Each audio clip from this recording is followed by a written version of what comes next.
2015. Please welcome Miriam Zamora Cantor. Thank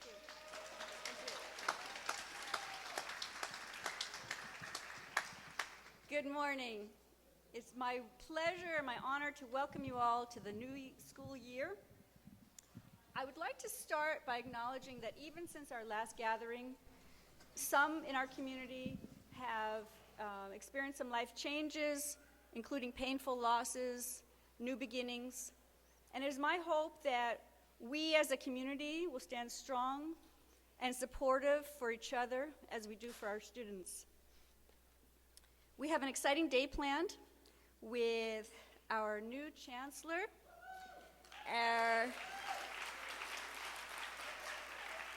our Board of Trustees president, and our beloved Congresswoman. Thank you. Professional development means us as professionals, competent professionals. It also means us as individuals, healthy individuals. So today and in the next 2 days, which are college days, I'm hoping we can share and learn and also enjoy. It is my honor and pleasure to introduce our Board of Trustees, Meredith Brown.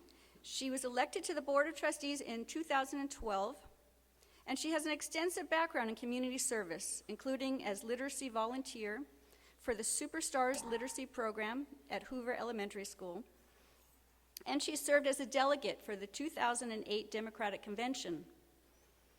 She coaches girls soccer and lacrosse teams in Oakland and helps to raise awareness for the importance of early childhood education by working on the Alameda County Preschool for All campaign. She also serves on a community task force for our local assembly representative. President Brown, in addition to serving on the Peralta Board of Trustees, she is the president of the Alameda County Democratic Lawyers Club, and she is a member of the National Women's Political Caucus, where she served on the executive board. President Brown is a graduate of Cornell University, where she was invited to join the Quill and Dagger Honorary Society and led a successful campaign to divest Cornell's holdings in apartheid South Africa. She graduated from Boston University School of Law and clerked for U.S. Magistrate Joyce London Alexander in Boston, the first black woman U.S. magistrate. Not yet, there's more. President Brown has over 20 years of experience in complex litigation and representing public agencies. After running her own law practice for 15 years with her husband, she now works in a large law firm serving public and private clients in education and construction. She lives in Oakland with her husband and 2 children, and it is my great honor to welcome you to the stage.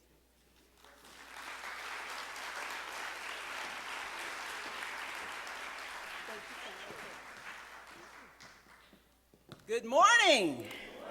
I am excited. I am very happy. 2 of our favorite people are here, Congresswoman Barbara Lee and our new Chancellor, Joel Laguerre. Woo! Our special guest, Congresswoman Barbara Lee, truly needs no introduction. Congresswoman Barbara Lee has served the 13th Congressional District, formerly Congressional District 9, since 1998. Known for her lone vote in 2001 opposing the use of military force, Congresswoman Lee has been a leader in the fight for social, political, and economic justice in the United States and abroad. Congresswoman Lee, who is a Peralta alumna, has been a champion for universal access to quality and affordable higher education opportunities and has long been an advocate for those without a voice. Congresswoman Lee has been active on U.S.-Cuba relations since 1977 and has traveled to Cuba more than 20 times, leading several congressional delegations to the island nation. Congresswoman Lee has been at the forefront of this issue, urging her colleagues in the House to support a new approach to our interactions with Cuba, and proudly co-sponsored the bipartisan Freedom to Travel to Cuba Act recently. Congresswoman Lee, she joined the Secretary of State John Kerry as he presided over raising the U.S. flag over the American Embassy in Havana after 54 years. Woo! I'm not done yet. 2 more paragraphs on Barbara Lee. Congresswoman Lee holds several congressional leadership positions, is a senior Democratic whip, former chair of the Congressional Black Caucus, and former co-chair of the Progressive Caucus. She currently sits on the House Committee on Appropriations and the Subcommittee on Labor, Health, and Human Services, Education, and Related Agencies, and the House Committee on the Budget. Not only does she care about it, she has the patience in the organization to sit on all those committees and organize all those politicians. She strongly supports President Obama's vision for 2 years of free community college, increased funding for federal financial aid, and has co-sponsored legislation for increasing funding and access to historically Black colleges and universities. It is my honor and distinct pleasure to introduce Congresswoman Barbara Lee.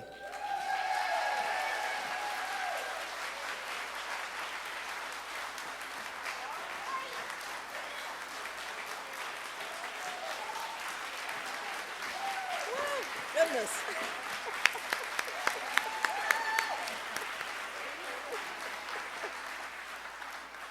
Well, first, thank you so much for that very spirited introduction, Madam President. And also, I want to thank you for your tremendous leadership. You make us all very proud. Peralta continues to be the best community college system in the country, barring none. And I know this because I talk to all of my colleagues each and every day. They want to know how we're doing it and what we're doing it. So thank you very much. And to the Board of Trustees, to all of my friends, where is Keith? Supervisor Carson, I know Keith told me he was going to be here. Hey, Keith, my partner, really in so many issues. Thank you so much. It's really, give Keith Carson a round of applause because Peralta,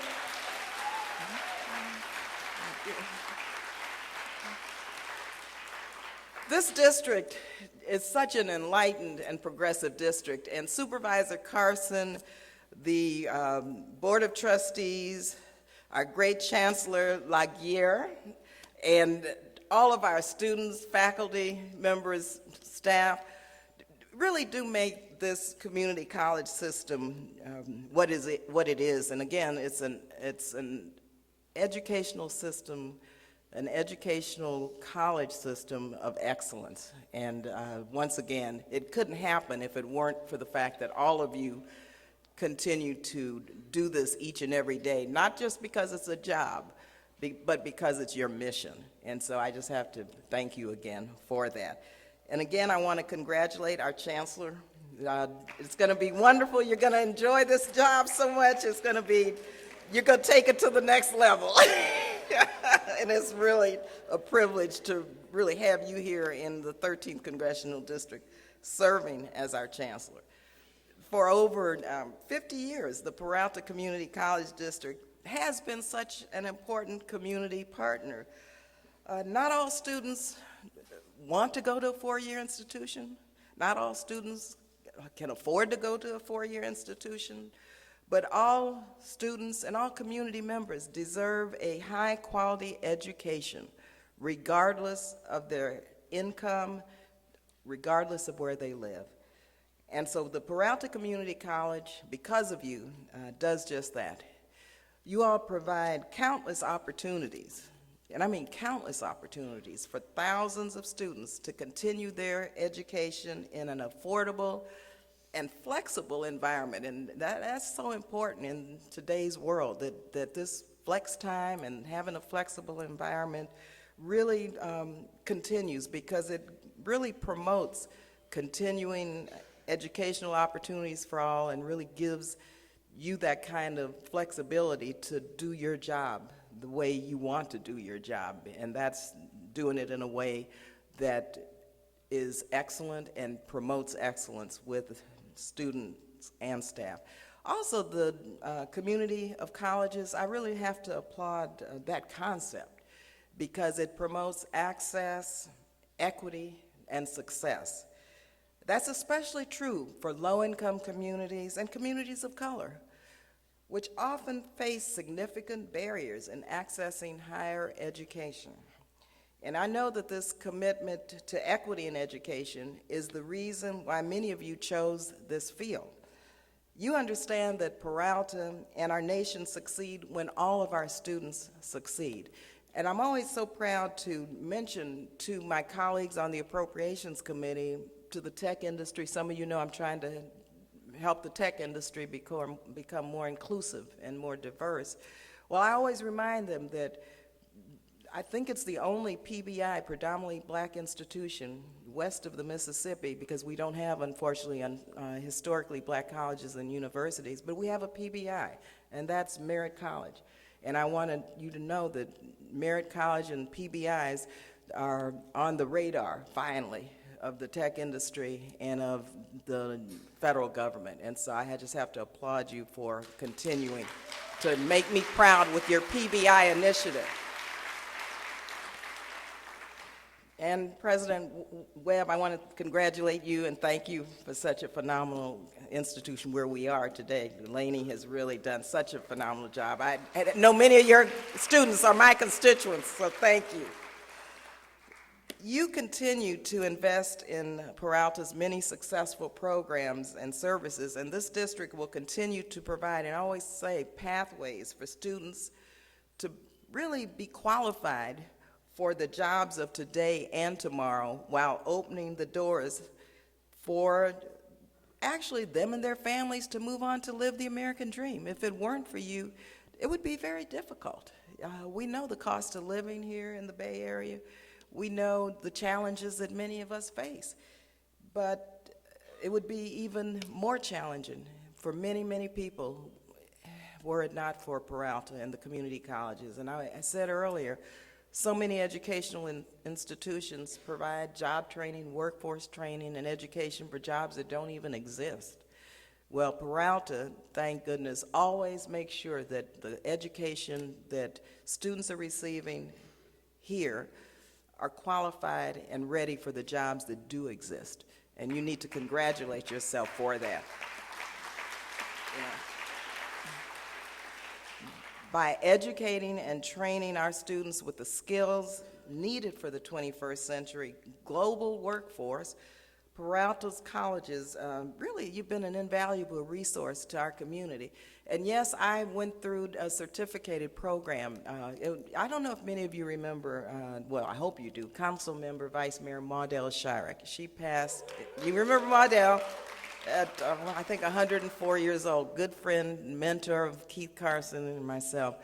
Well, I was working for Rondellums and came back to California, and after leaving Washington, D.C., and Odell and I decided that we wanted to go back to school.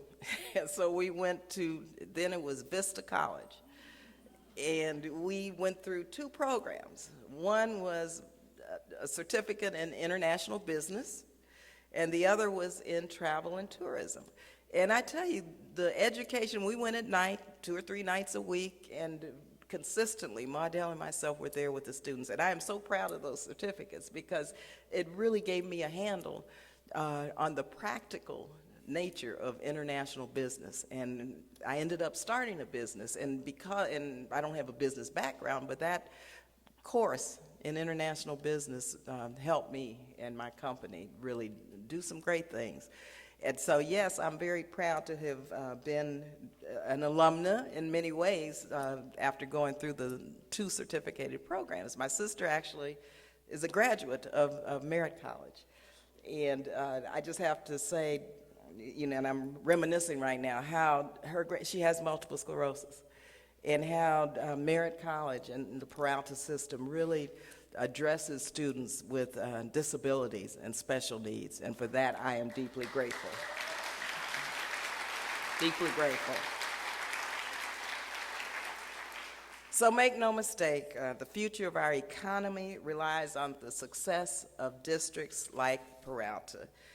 That's why I'm very proud to support the President's plan for 2 years of free community colleges. We need that. Free community colleges. That would benefit more than 9 million students nationwide and save students nearly $4,000 a year.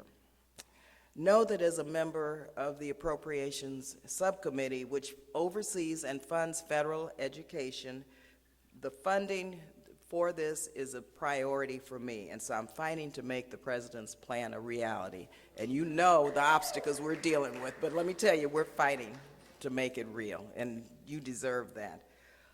Peralta and all community colleges, their role, your role in higher education and the economy, it can't be understated.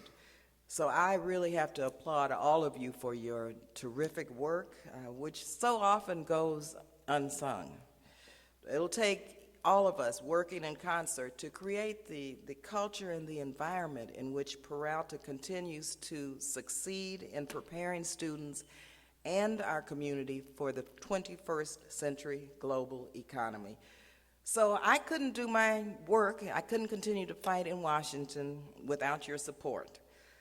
As educators, you have a very powerful voice, and I'm always pleased to greet and talk to Peralta students who come to Washington, D.C., because they're very aware of the reason why their voices need to be heard. And if it weren't for you, they may not know that. And thank you for empowering the students here to really be part of this democracy and to make it work. And I can assure you that Peralta students know that, and they get it. And it's because of you and what you're doing with them that they understand this. Those living in the Peralta district, everyone in the East Bay in Northern California, they just want a better life. You know, want to be able to take care of their families and live the American dream. And that's what you're doing. So together, we can and we will ensure access to quality education. We want to make sure that it is affordable and accessible. And we want to engage in some more global efforts. Maybe Cuba, maybe sending some students one day to Cuba, maybe to Africa. You know, your chancellor is a very progressive chancellor. And so there's some ideas that we have that we'll talk about. And I just wanted to be here this morning to say to you congratulations and thank you again as you start this next year for the unbelievable sacrifices in many ways that you make, but what you're doing for my constituents, Peralta Community College's students, for our community, our state, and our nation, and really the world. So thank you again, and good to see everyone.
Well, welcome again, everyone.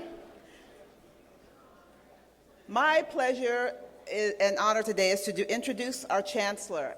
And we have a new Chancellor, and we also have a new dawn, I believe, in community colleges.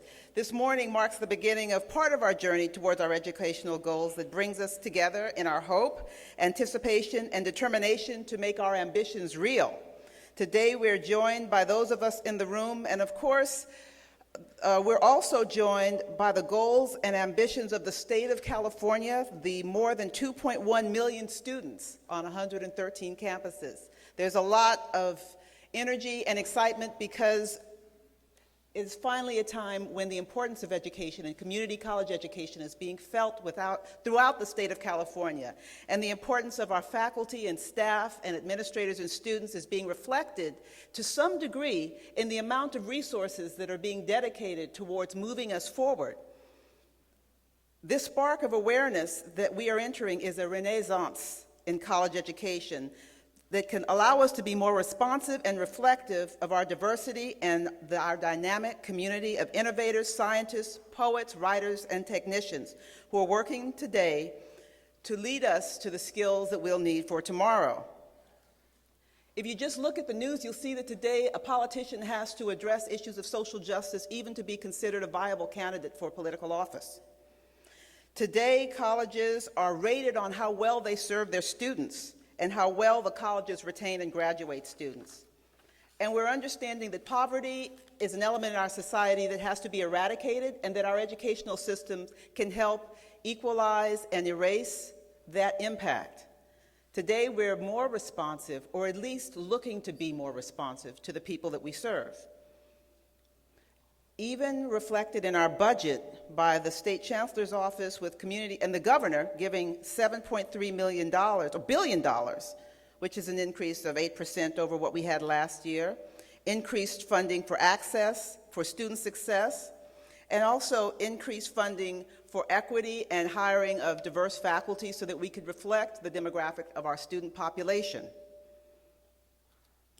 And one of the things that's really wonderful is the idea that we're going to be able to add back more classes and add back some of the faculty that we lost during those very lean years.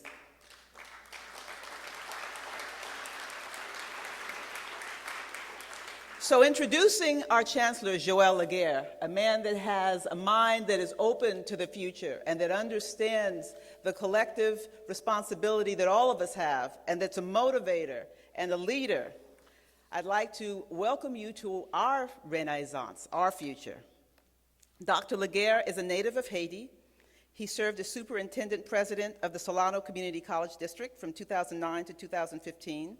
There, he was responsible for many accomplishments, including supporting the Umoja program for African American students.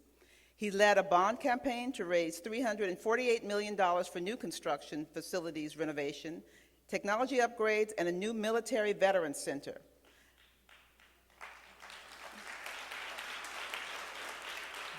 Dr. Laguerre is founder of the Solano Education Initiative and the Vallejo Education and Business Alliance. He is also honorary commander at Travis Air Force Base.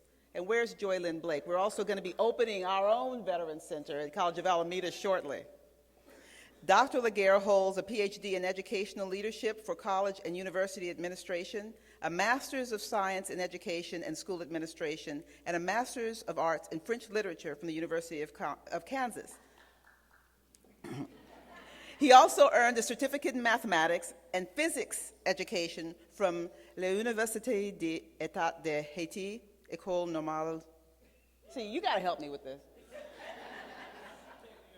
Supérieure, Port-au-Prince in Haiti.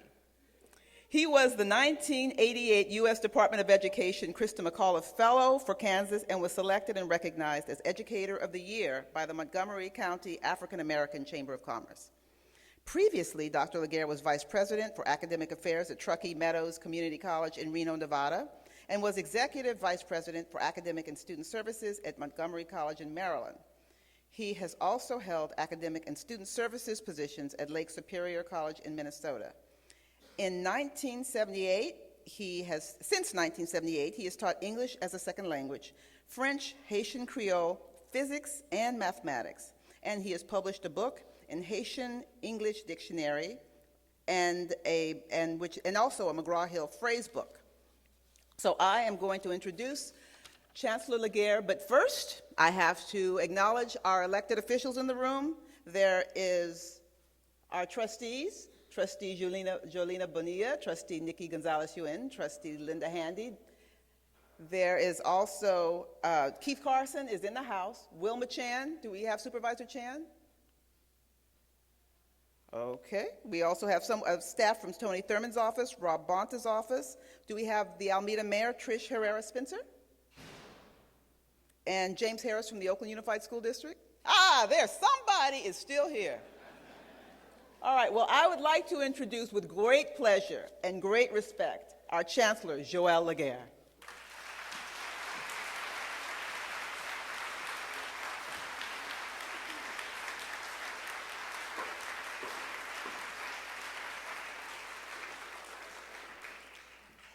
Of the news that you heard from President Brown, I want to make sure that we clarify something. Peralta Community College District did not receive all of the $7 billion that were allocated by the state legislature and the governor. We received our share, about 8% more than what we had last year. President Brown, thank you. I'm very pleased to serve under your leadership and that of the other 6 elected officials, as well as our student trustees. I would first like to thank Dr. Eleanor Webb, the president of Laney College, and her staff for making all the arrangements for us to be able to be here today. Please join me in giving them a hand.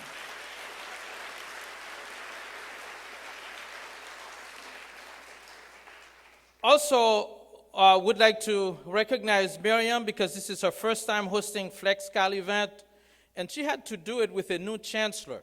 And new people are very difficult to work with. If you don't believe me, ask me, and I'll tell you.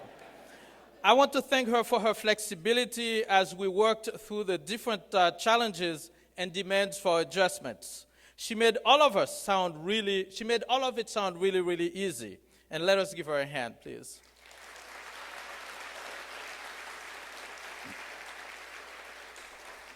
In California, more than anywhere else, we value our relationship with a group of partners we call shared governance or participatory governance. In order to make things work, we need everyone's voice, and the shared governance colleagues, along with our unions, provide that voice. Today, we will hear brief greetings from our Senate presidents and union representatives. We will also recognize them for their contribution to the district with a token of appreciation from my wife and me. The first person I would like to call to address us is Academic Senate President Cleveland Smith.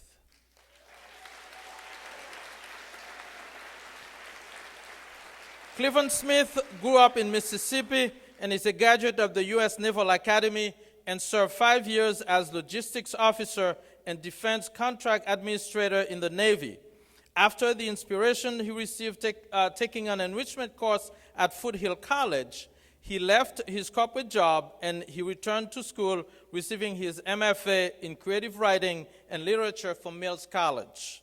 Mr. Smith began teaching at the College of Alameda and Merritt College in 2002, before being hired as basic skills English instructor at Vista College, now Berkeley City College, in 2004. While at BCC, Mr. Smith was also the lead faculty member for the Early College Initiative program with Aspire Public Schools and UC Berkeley Center for Educational Partnerships. He has been a Basic Skills Initiative coordinator and College Academic Senate president. Mr. Smith has also served as a regional coordinator for professional development for the California Community Colleges Success Network and a program committee member for the Strengthening of Student Success Conference held annually by the Research and Planning Group. He has volunteered for 10 years with the East Bay Agency for Children's Circle of Care, working with children suffering from family loss and terminal illnesses. Additionally, Mr. Smith has published short fiction and poetry and has had several short and full-length plays performed in the Bay Area. I am pleased to introduce to you our new District Academic Senate President, Mr. Cleveland Smith.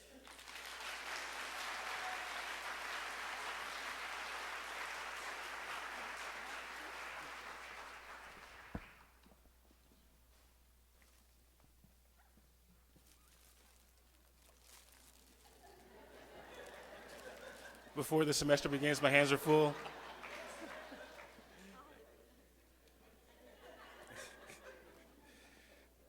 It's like an indication of things to come. So, Congresswoman Lee, Trustee Brown, other Board of Trustees, Chancellor Laguerre, college presidents, and my esteemed colleagues, staff, and students, I just want to say good morning, happy new school year, and we're looking forward to working together. Nothing makes me more nervous than addressing colleagues, quite frankly.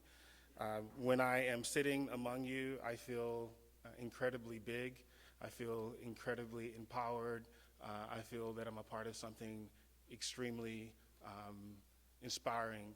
But when I stand apart from you, I feel that every single aspect of myself that may be unattractive is even more unattractive.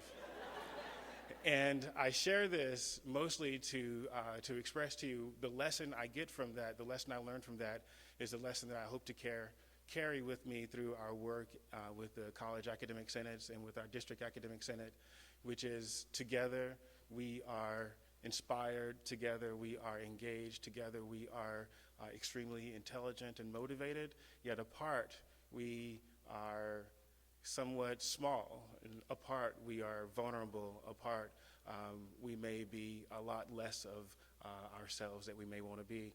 So together, I just want to say that while the face and the voice of the Academic Senate has changed, the District Academic Senate has changed, I want to recognize Dr. Van Putten. I saw her somewhere.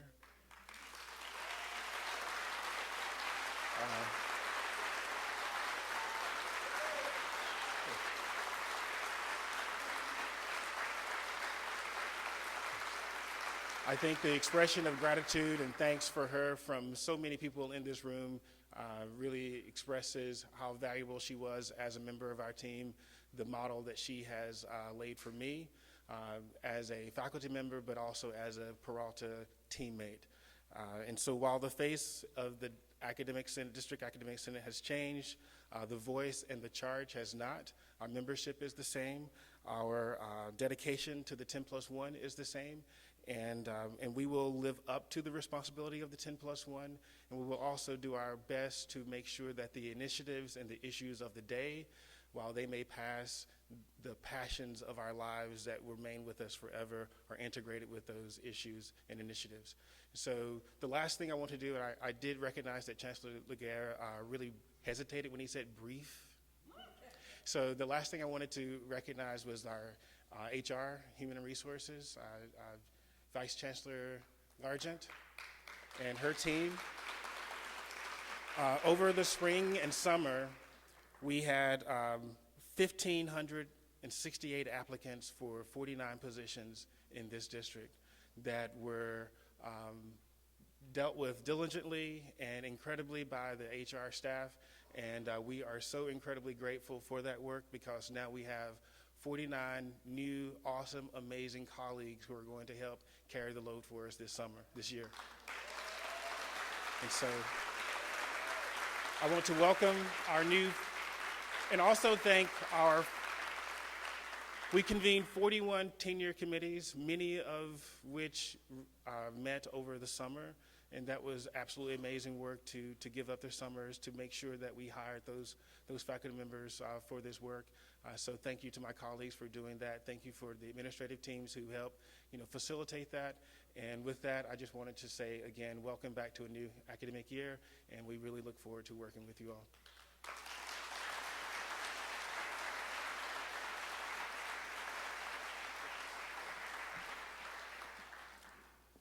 Will some of the 49 new faculty members we've hired over the summer please stand so we can recognize you if you are here?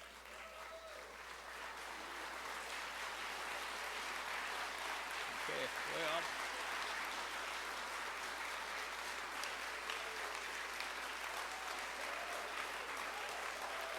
Thank you. Thank you.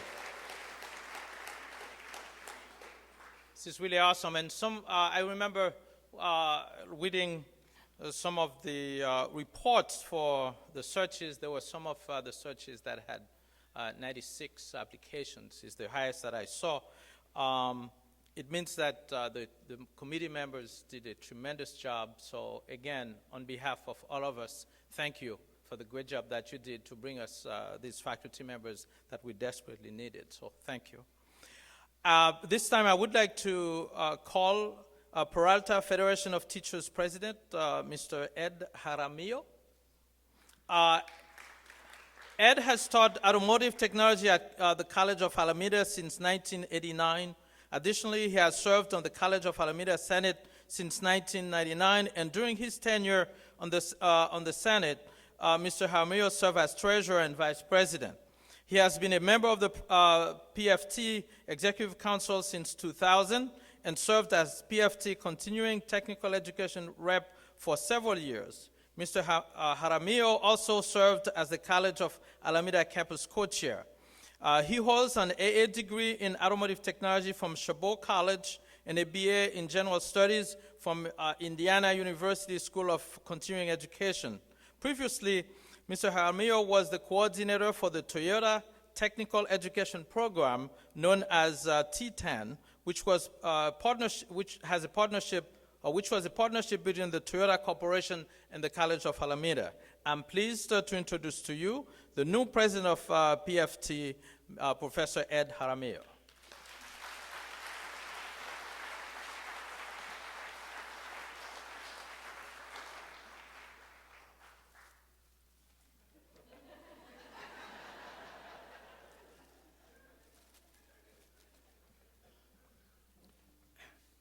Good morning, and such an exciting day. It's great to be a part of this. First of all, I'd like to thank Miriam Zamora-Cantor, our new staff development officer, for organizing these week's events, and she's done an excellent job. Thank you, Miriam.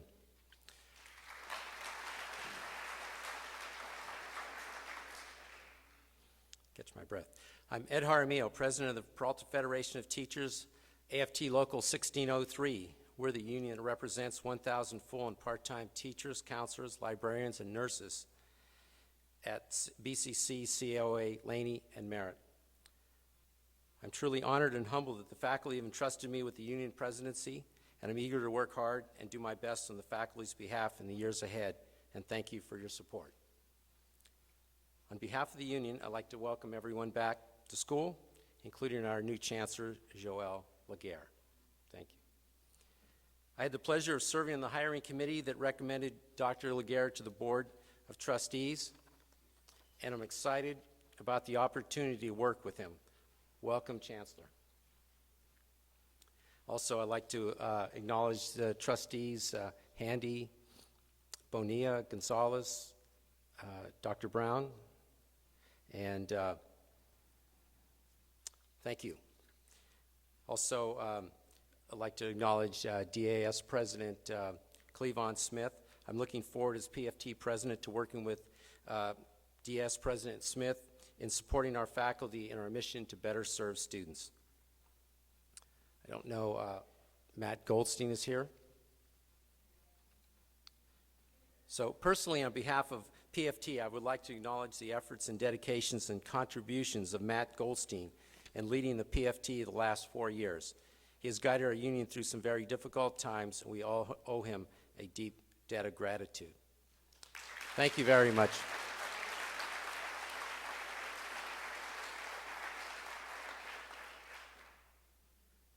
Thank you very much, Matt, personally, and thank you for your assistance in the transition.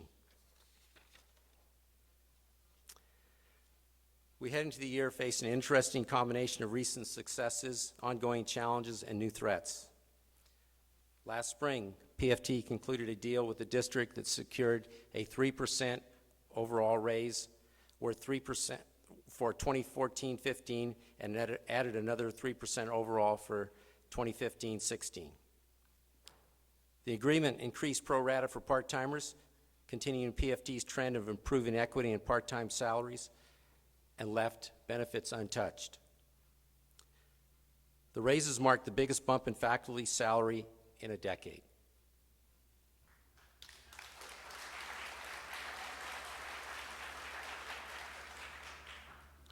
PFT is starting negotiations with the district this term on the next comprehensive 3-year contract.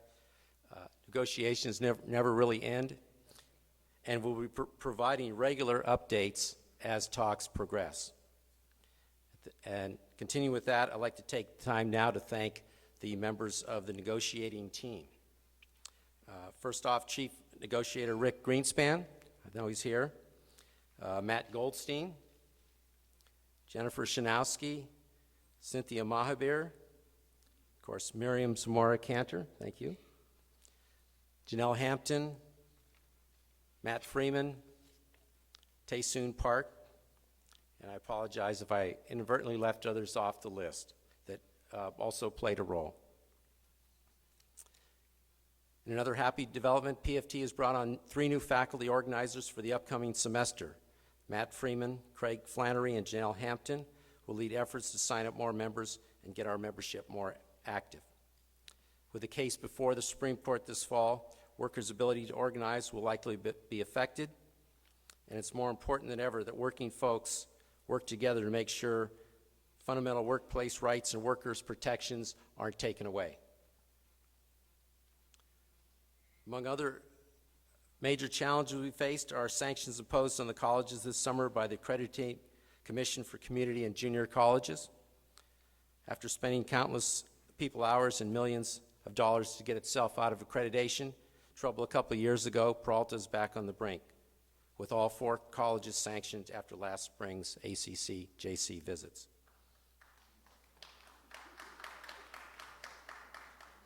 PFT understands the need for locally controlled accreditation and accountability, but it's keenly aware of how ACC-JC sanctions can spell hardships for our faculty and students they serve. PFT shares many of the concerns raised by its parent union, California Federation of Teachers, in the legal case it brought to defend City College of San Francisco, whose disaccreditation was reaffirmed by ACC-JC a couple of weeks ago, despite court findings that the commission mishandled its valuation of CCSF. PFT knows Peralta can better devote its resources to teaching and learning when it's not obliged to spend most of its institutional energy on bureaucratic requirements and accreditation. In any case, PFT looks forward to swift lifting of sanctions at the Peralta colleges and will do its part to assist our administration and faculty with the effort. PFT will continue to support CFT and California legislative efforts to bring more transparency to the accreditation process for the taxpayers of California. I'd also like to, at this time, thank, we have 41 new hires for the fall. It's the largest number in years. I'd like to thank those faculty members serving on those committees and and the district for making this process work and getting those new faculty hires ready for this fall. Please stay on top of what promises to be an action-packed year by following PFT publications, Peralta Teacher, eCommunique, PCCD, Board Watch. Get to know your campus reps, and please check your pay stub or call PFT offices to make sure you're a dues-paying member. Make an effort to attend each of our 4 annual membership meetings and every campus chapter meeting. Consider, too, sitting on an executive council meeting. We meet the first and third Thursdays of the month, 3 to 5 p.m. at the PFT offices. Again, I'm looking forward to working with you and getting to know you in the years ahead. I wish you a healthy and satisfying school year. Again, thanks for your support, and have a great semester. Thank you very much.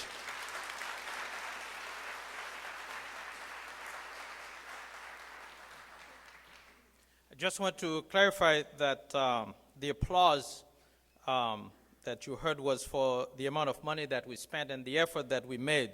not because we got unsanctioned. So I just want to clarify that.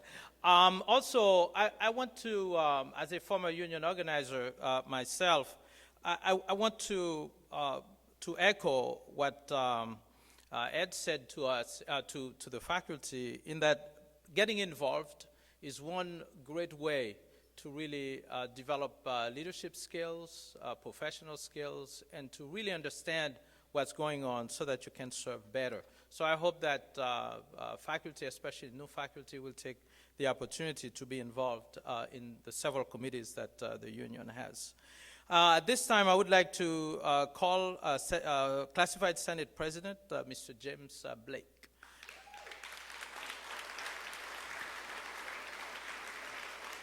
James started working as a duplication technician at Laney College's Instructors Media Center in 2009 and became a Laney Classified Senator in 2010. Didn't take much time.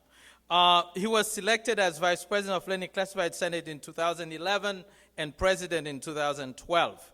As a member of the California Community Colleges Classified Senate since 2011, Mr. Blake has served on several district shared governance committees and is an advisory member of the Peralta Retirement Board representing SEIU 1021. Previously, Mr. Smith worked in the high-speed copier industry as a technician and a service manager. Originally from Rochester, New York, Mr. Blake moved to New Haven, Connecticut to attend Yale University. He has lived in Ariel, New Jersey, Santa Clarita, California, and finally, his favorite place, Oakland, California, or the Bay Area. I'm pleased to introduce to you the President of the Classified Senate, Mr. James Blake.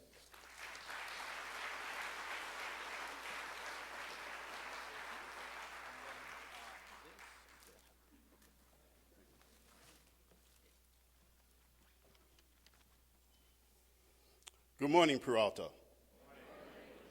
It's one thing that I learned in the years of my participation in shared governance is that we're one family. I've learned a lot from administrators, faculty, students, other classified members. We have a wealth of knowledge and talent in Peralta. Oftentimes, it's seldom tapped, and we find ourselves in peril because we haven't listened to the wisdom of those who serve us and those missed opportunities. I recall at the end of last semester, a student came to me and said, James, you know, I was concerned about you. I've heard some rumors, but he says, you know, some of your classified members think you're crazy. I said, really? He says, yes. And I said, why? He says, because you care more for others than you care for yourself. Interesting. But I think we need more of that crazy, don't you think? I want to open this up with a statement by Dr. Martin Luther King. It's about our condition today, where we are, and our challenges. He says, we are faced with the fact that tomorrow is today. We are confronted with fierce urgency of now. This unfolding conundrum of life and history, there is such a thing as being too late. There's no time for apathy or complacency. This is a time for vigorous and positive action. I say these words because oftentimes we have issues with our belief. We don't believe in the standards of accreditation, eligibility requirements, ed code, other things.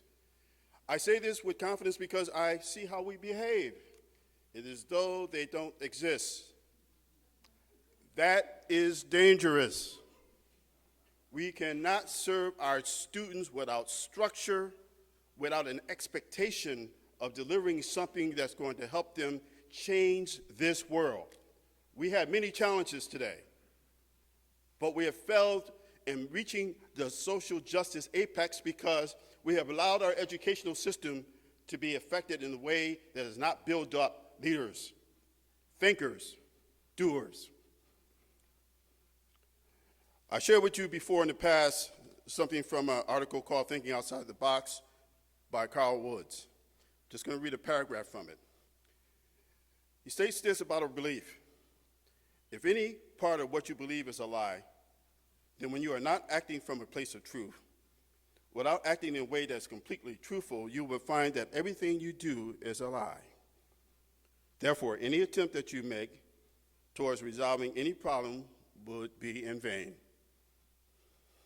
So it's interesting that we find ourselves again in the crux of accreditation sanctions. It takes courage, folks. There are many people who don't understand why it's important for us to do these things and to do them well. It takes courage to stand alone. We can follow the fine example of Barbara Lee in 2001, when the authorization of the use of military force was enacted. She was the only one in Washington, D.C. that voted no. The only one. Do you know how lonely you can be being the only one? All of the Senate, the rest of the Congress says yes. But as time has proven, she was right. When we are going about our daily activities here as administrators, as faculty members, as staff, we need to have that courage. Because our ultimate charge, responsibility, and stewardship is to serve our students. That's why we're here.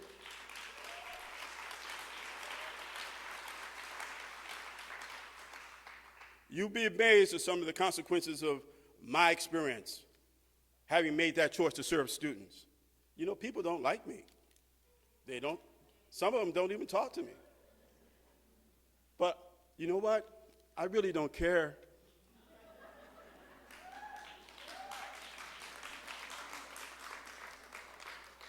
Because I'm made affirmed by that student who came to me and shared his observation, who saw that I was trying to do something for him. And we shared our life story. And I told him, he said, I can't stop. And he says, I want to help you. We need to have the courage to stand up for what is right. Otherwise, we'll find ourselves in peril. The power dynamics of this district is such that it likens me to the mythology of Greece, the siren song. Oh, it sounds so sweet, but if you follow it, you wind up shipwrecked, void of purpose and compassion. Peralta has received numerous sanctions from the ACCJC due to the inability to realize the true power of shared governance. I'm talking about shared governance, not shared experience. Shared governance. Because as stakeholders, we find as students, as faculty, as classified, we have a shared experience. And I'd like to read to you an excerpt from Dr. Van Putten, who gave a report to the board, her last report as the District Academic Senate President. She states, it has been our experience that there's a widespread disregard for shared governance at both college and district levels. It appears that CEOs, especially senior administrators in general, are willful and focus on what they want. Shared governance be damned. It either slows them down or doesn't support their intentions. Further, and most importantly, it does not appear that many, if not most administrators, really care about faculty involvement in making and seriously considering our recommendations in decision making. This disregard itself is repeated circumstances or failures to honor established processes that faculty contribute time and energy to helping create, and that they're expected to follow even when other parties don't. It shows when administrators denigrate and implicitly threaten faculty who don't conform to their demands. It shows when administrators do what they want against the best counsel faculty can provide, because by virtue of their position, administrators think and assume they know best. It shows when administrators perceive respectful disagreement as disloyalty and respond accordingly. It shows when administrators attempt to punish faculty by disabling or underfunding programs that serve students, successfully, I might add. But those particular administrators do not value because they don't create those programs and do not seem to be invested in the program's success. Finally, it shows in the emptiness of their claims of supporting student success in the face of chasing FTES, full-time equivalent students, numbers, and dollars. Those claims are not substantiated when they do what doesn't make pedagogical sense versus what we could do that would not only make sense, but would truly facilitate students' learning, success, retention, and completion, end quote. If this is happening to those at the top of the shared governance ladder, what do you think is happening to the rest of us? It's a thought. We are here to serve, not to be served. We are public stewards. No one owns anything in this institution. We have a responsibility and accountability to serve our public well. We should be at it, folks. Not faking it, we should be at it. So those who are in leadership roles, stop taking things personally when someone disagrees with your decision. Because the reason why they disagree is that it puts our mission objectives in peril. They should be saying something. One thing I appreciated about our past chancellor was that I told him, and I said, hey, I say this to everybody, so they know where I'm coming from. I will follow you as long as you follow the mission. When you no longer follow the mission, we're going to have to talk. Dr. Ortiz was humble enough and realized I said that respectfully, but he also knew I was serious. He didn't take it personal, but he just told me, hey, James, there's not many people are like you. He says, but I know what you're about. That's why I'm not insulted or threatened by what you're saying, but I know you mean it. Our classified are suffering under the parent situation. Many of our classified are overworked, not supported, not valued, not respected. I'm talking about confidentials, staff assistants, engineers, custodial. We do not provide them with the support they need to do the job they would like to achieve.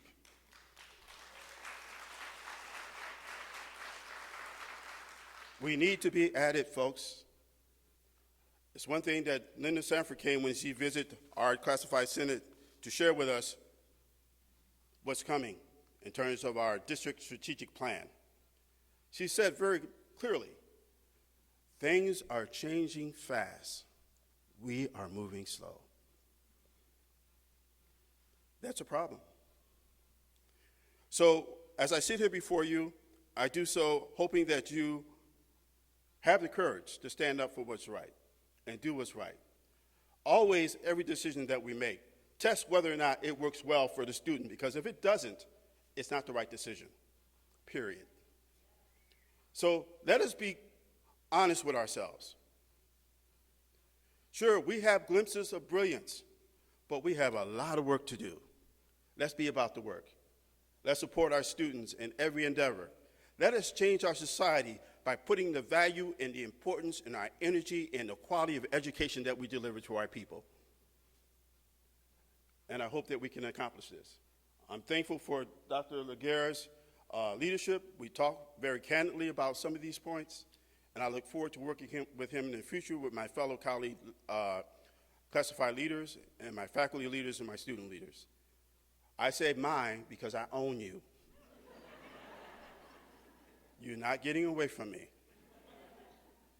So let's make Peralta what Barbara Lee said that we should be. Because I think in the time that she was here, we were much better about what we're about. We need to get back there, folks, and we need to do it in a hurry. Thank you.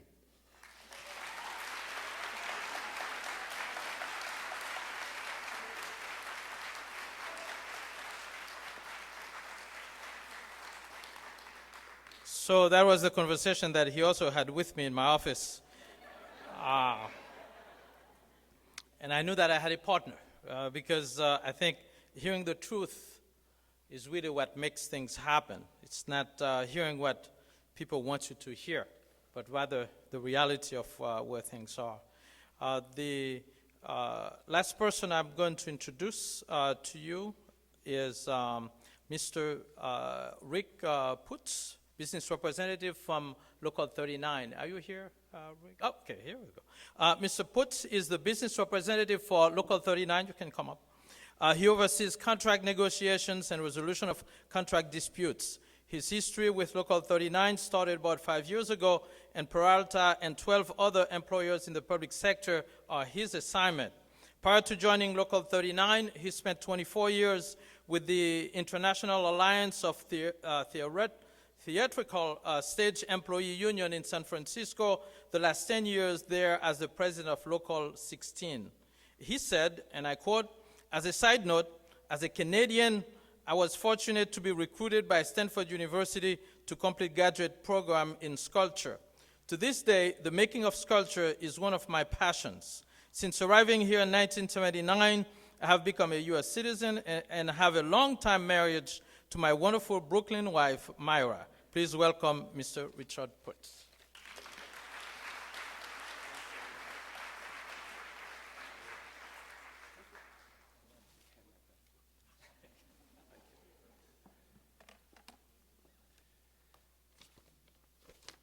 Good morning. President of the Board Brown, Chancellor Laguerre, it's an honor to be here tonight, and I thank you for that introduction. Local 39's Chief Steward, William Highsmith from Laney College here, typically speaks at this event, but he has graciously agreed to allow me to do that today. For those of you unfamiliar with our union, let me begin with a brief description of who we are. Local 39 Stationary Engineers is part of the International Union of Operating Engineers, representing over 400,000 members in the U.S. and Canada.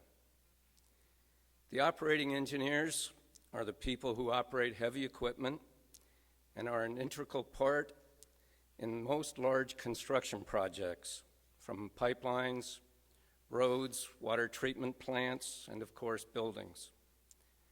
Stationary engineers maintain these structures when completed.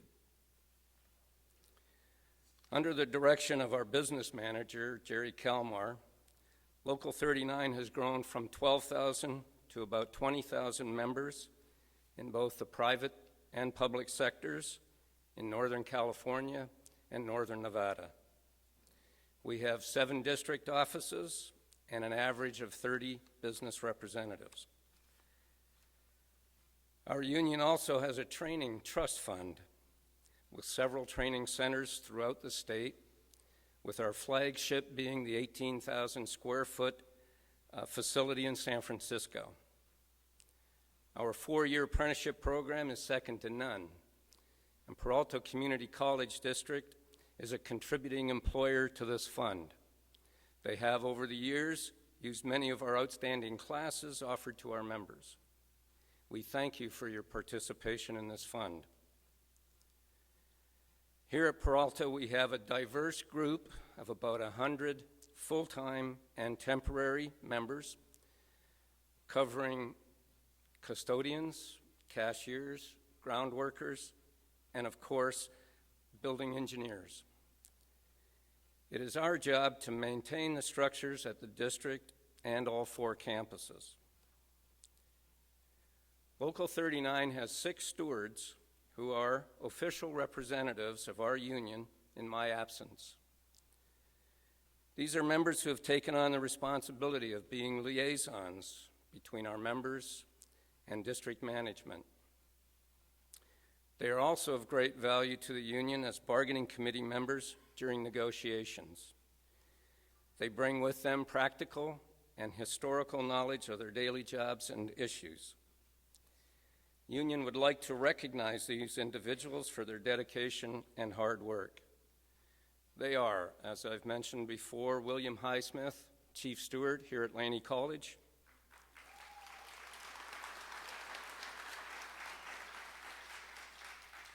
Tim Bryce, Head Custodian at Merritt College.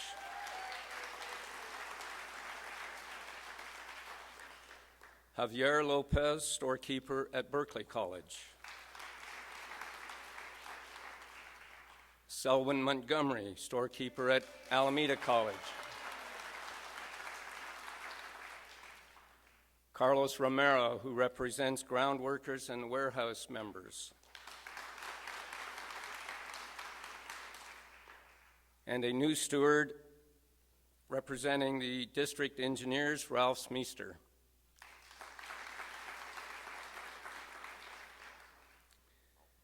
Our members here at Peralta understand and appreciate their roles.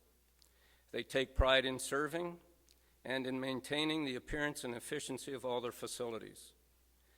Our thanks also goes out to all of the members of Local 39. During the last 5 years, as a Local 39 business representative for Peralta, there have been many challenges for the district and for our members. The economic recession was in full swing, creating financial and labor issues.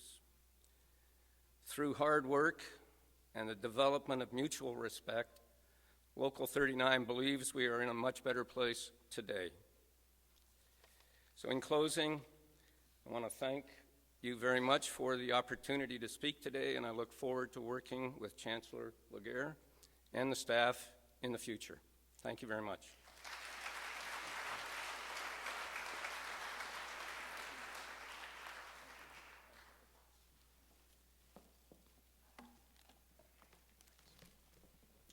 A piece of paper just slipped, and I almost forgot Mr. Matt Lanza, who's a representative for SEIU Local 1021. Mr. Lanza, are you here, Matt?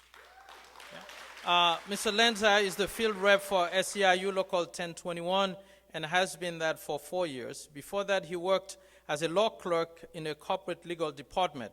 He's a member of the California Bar and proud to put his legal skills to work for the Peralta classified members. He's also proud of his beautiful wife, an amazing 17-month-old son, and a crazy giant lab retriever mix. Mr. Lanza, please join us.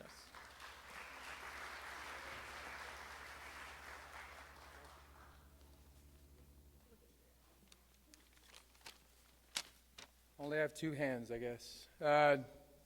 Good morning. We'll try that again.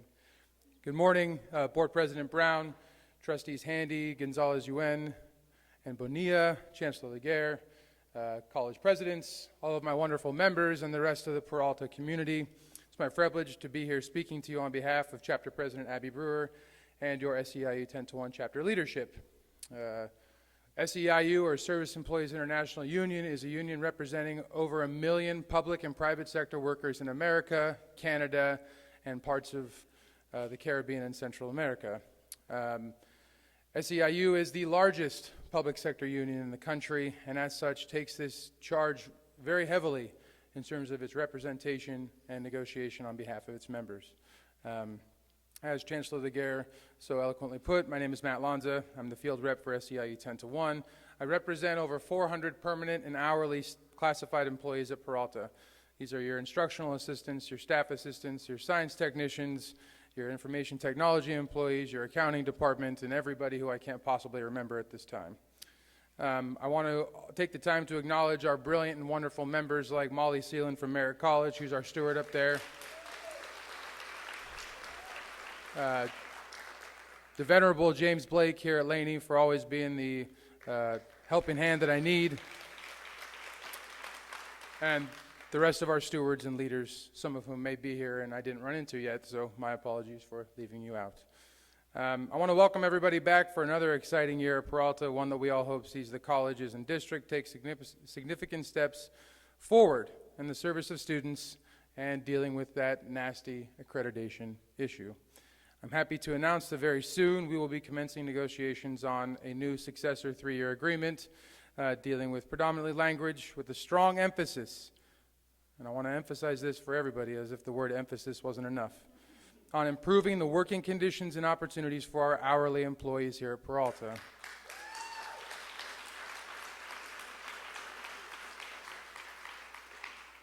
In May, the chapter overwhelmingly ratified a 3% salary increase for fiscal year 2014-15 and another 3% for 15-16.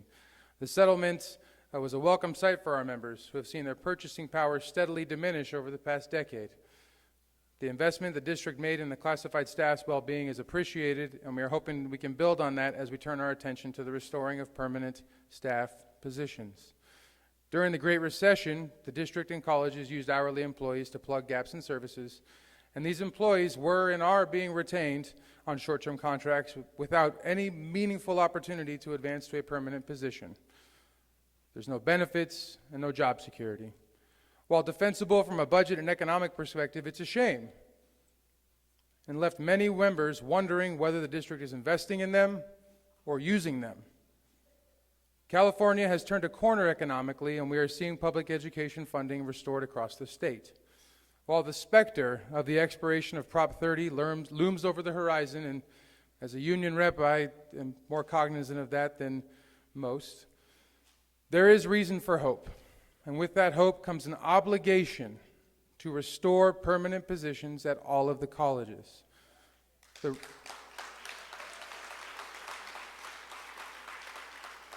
The restoration of permanent positions in departments that directly support student success is not only an accreditation issue and mandate, but it's also that nasty right thing to do. We are ultimately all here for the students, myself included. I am the husband, the son, the grandson of public educators, and take that very seriously. I spent much of my time growing up sitting in the back of a classroom trying to do my homework while my mom was tutoring or my grandma was teaching. Tomorrow night I'll be at back-to-school night down in Cupertino, lugging a very wiggly 17-month-old around, showing him off to all the parents.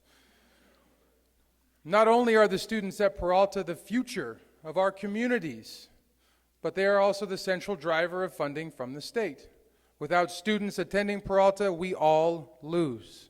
Improving the services in areas directly tied to student retention and success is a no-brainer when it comes to budget priorities and should be reflected as such at each college. The restoration of permanent positions in departments like DSPS, for example, will have direct, appreciable, positive impact on student success and retention. We know this. More permanent staff, free from the constant worry about their own economic well-being, will lead to better servicing student concerns in a more functional department. SEIU calls on all college presidents to take a long look at their staffing and to fully commit to classified employees, and thereby fully commit to serving students. After all, that is not only your charge and your duty, but again, it's the right thing to do. Changing course here, what I'll leave you all with is your chapter, with over 400 members, needs your involvement. That doesn't just mean a reply-all email when the tentative agreement gets sent out with your point of view, though that's appreciated. That means attending and being a part of hiring committees, being a part of shared governance, coming to chapter meetings, going to board meetings, making our voices heard. In September, the chapter will resume regularly scheduled chapter meetings at the 100 Oak Street Union Hall, better known as the place next to Peerless Coffee, on the second Tuesday of each month at 5:30 p.m. Our next meeting is Tuesday, September 8th at 5:30 on the second floor in the back. RSVP to me or Abby Brewer, and we'll make sure you get one of those delicious Sierra sandwiches. Thank you all for your time, and I hope to see you all soon.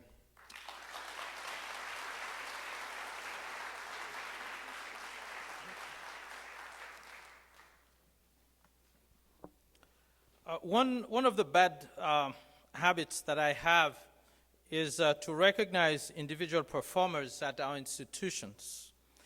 Coming onto this job, July 1, I managed to convince myself that I would not have had time to know anyone to recognize.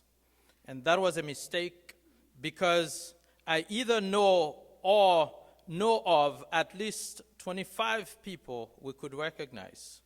We are leaving this spot for some other flex activities. In explaining what I intended to do eventually, Miriam shared with me, she said, what do you mean? So I explained to her what I wanted to do. She said, like so-and-so at such and such college.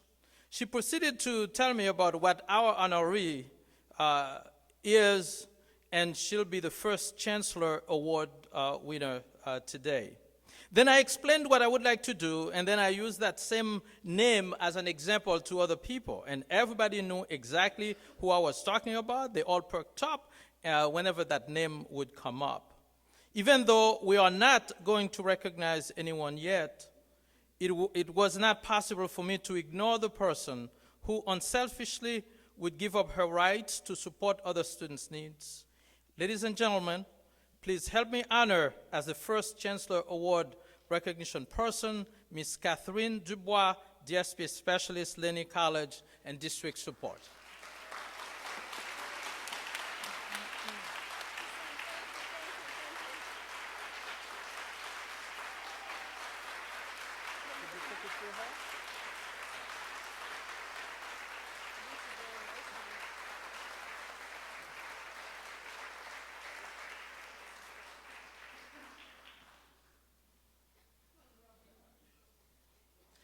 You're very welcome. We have a nice certificate for you, signed by the new Chancellor, as well as a bottle of wine, some chocolate, a small Haitian painting in a little basket that was made from my home village of Haiti, St. George. And so we'll present that to you later. Thank you.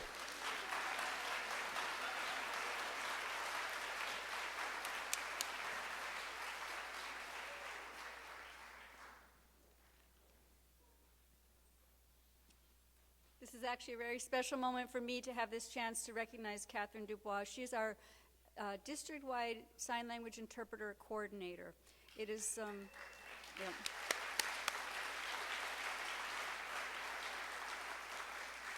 It's an extremely difficult job, and she does it with grace and intelligence, and anybody who's had the chance to have interactions with her, I know you'll agree with me, and I encourage people to. If you want to reach out to her, you just tap, okay? And you can write on her hand.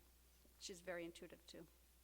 Okay, we are coming to the point where we're going to do announcements, and then we'll have a break, and then we have a fantastic program for right after the break. The very first announcement, I would like to let people know that it is important to document your presence here, and there are ways to do it online. If you come to the Staff Development webpage, I have the link for it. I'm going to send out an email out to everybody. So even though you signed in, we do need to capture the fact that you've all been here. It helps the district. It helps us. And I also want to make sure that people know that as staff and faculty, we can become students in Peralta free of tuition.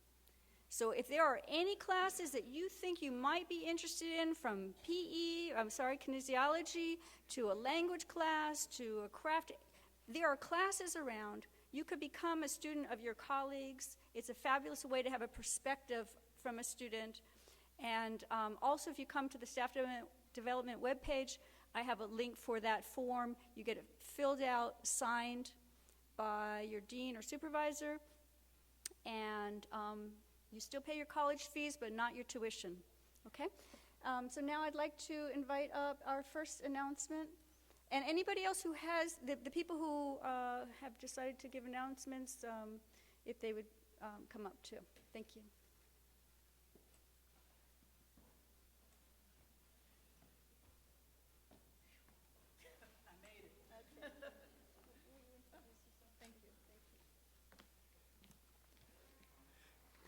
Good morning, and welcome back to all my Peralta colleagues. I know this will be a very successful academic year in serving our students in their community. Today, I come to you as the chair of the Merritt College Professional Development Committee. And what we decided to do this year that I would like to share with you and hope that you will participate is to participate in the Family Giving Trees organization Back to School Drive. And this is where you would purchase a backpack. You'll take a card. It's designated by grades, K through 1, grades 2 through 5, 6 through 8, and 9 through 12. And on the back of it It tells you what school supplies to fill the backpack with. If you fill it with the school supplies, we will then deliver next week to the Oakland Unified School District, our feeder schools, K through 12, backpacks filled with school supplies for needy students. So Merit is hoping that this year we will plant the seed so that next year we will have a drive that includes all 4 colleges plus the district office.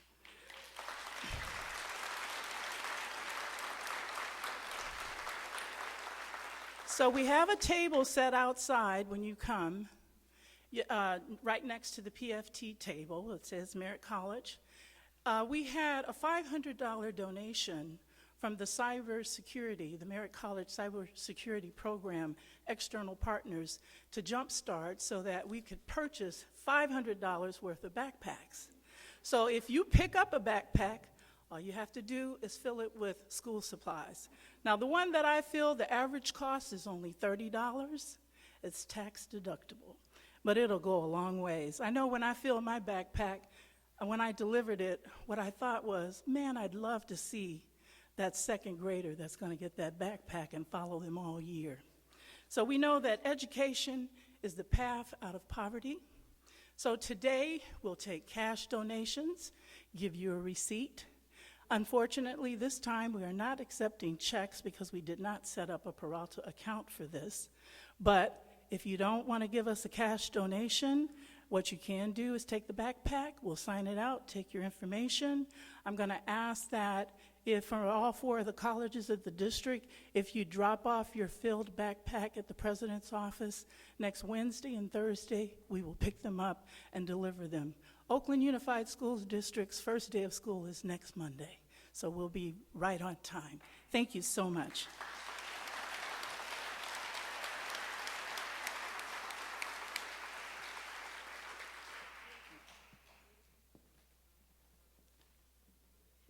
Would Adela, Vice Chancellor Adela, and also is Lasan here?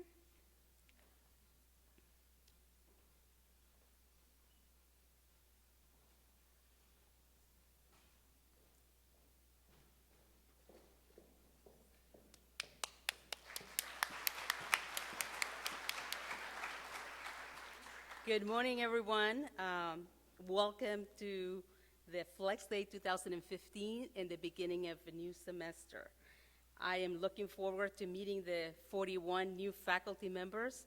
I am hoping you take the time to please contact my office or email me directly so that we can go over some of the tasks that you will be required to do, such as census rosters, attendance, and final grades. Of course, that's a topic of great interest for the faculty. We will have a bit of a session later on today. It will be part of the tenure faculty session. We won't have a whole lot of time, but we will have the ability to answer some of your questions and also give you some information. We have a new web page for faculty that has a lot of the information that sometimes you are looking for, such as special dates. And then also the new thing that we have added is, why do you have to submit census and attendance? What does that all mean? We do have frequently asked questions that explain to you in detail why is it that you need to do, and what happens when that is not met. And I think that's the most important part, because a lot of times faculty doesn't realize that, for example, if they keep a student in class the whole semester and that student is not registered, then that tells me at the end of the semester when you come to submit grades and that student is not listed there, it tells me that you did not check your census roster or your attendance roster. And so it becomes a problem, because at the end you need to enter a grade and there is no student listed there for you to award a grade. It creates a problem because if the student is receiving financial aid, that student did not receive the full amount that he or she was entitled to. And the other way around, if the student was not in the class the whole semester, and at the end of the semester you want to award a W, you don't want to give him an F grade. Well, guess what? The student received financial aid for the full semester. And when we change it, if we I mean, you plead your case and you say, it was my fault, and please, please don't give him an F, and we put it as a W or as a no-show, that student owes funds back to financial aid, back to the federal government. And that is something that affects our students greatly. And so I don't have a whole lot of time to go over a lot of the details, but this afternoon I will be able to answer your questions and also, like I said, provide you the information to the webpage. And then in addition, also talk about, we have an early alert project. It's a pilot project. Early alert is something that is required by the SSSP movement. And so we will have the opportunity to make it available to faculty who are volunteering to participate.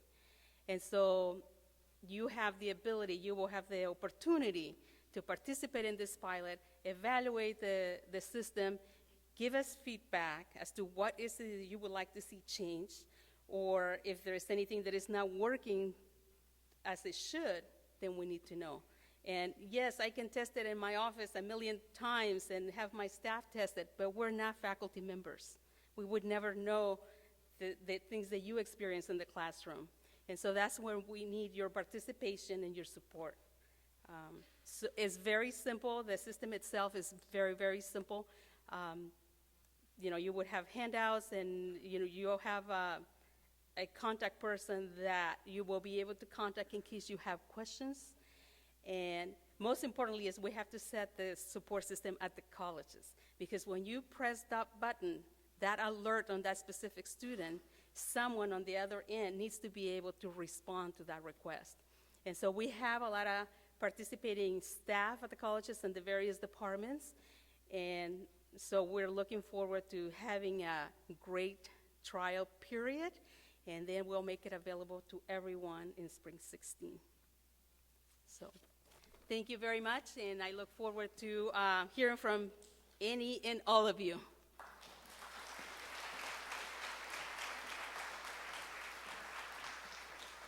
Is Lasana Hosap here? No? Okay, so we are going to have a break, but I want to tell you the best is yet to come. So if we make the break 10 to 15 minutes and come on back, you won't be sorry if you come back. Okay, thank you.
we ready to get started again? Yeah? All right. Our new chancellor found something very special. It's a video that we're going to be showing you that he found, and it really connects with us all. But first, I would like to introduce to you our dance instructor from Laney College, Andrea Lee.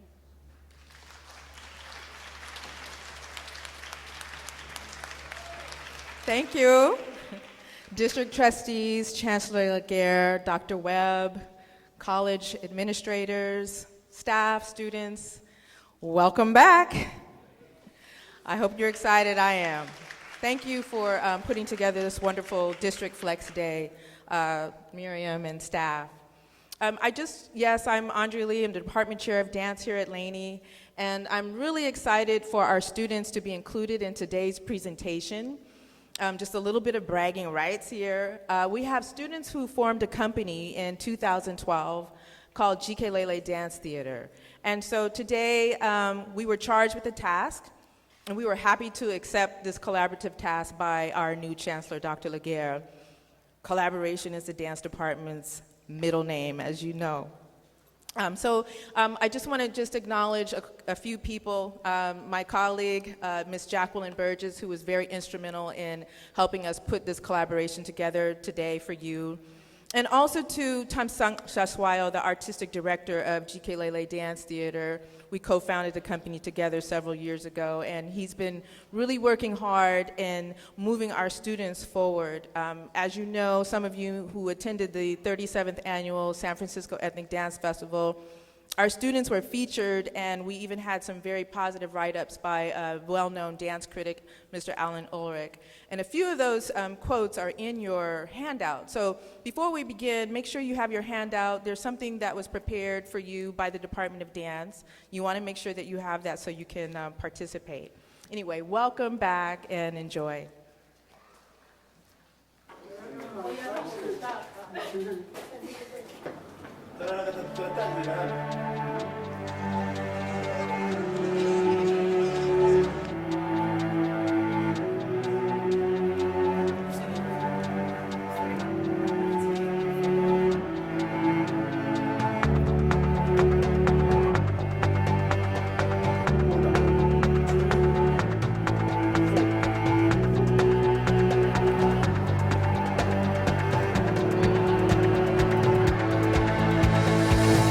Fall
along with us.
This song is a call and response. Balcony, please take the call. Floor, we ask that you take the response. And then we'll all come together in the end for the chorus. Make sure you have your papers ready. It's okay. Ready? Sizoli hamba. Sizoli hamba. Chike lele klamba wonke. Chike.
And now, ladies and gentlemen, the new Chancellor of the Peralta Community College District, Dr. Joel C.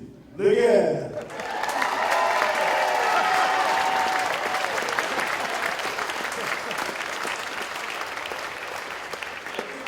I do have my limitations. I'm so glad that we had the dancers to entertain you because with two left legs, it would have been really hard for me to participate.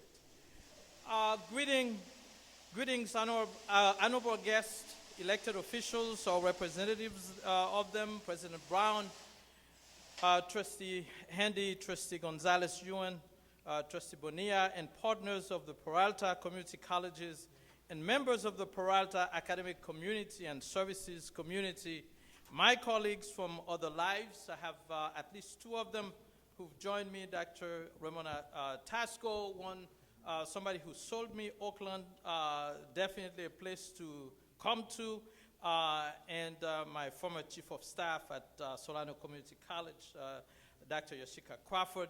Ladies and gentlemen, as a preface to my speech, I suggest that behind any good chancellor is an outstanding first lady, and it gives me great honor today to introduce to you Peralta's First Lady, Tina Laguerre.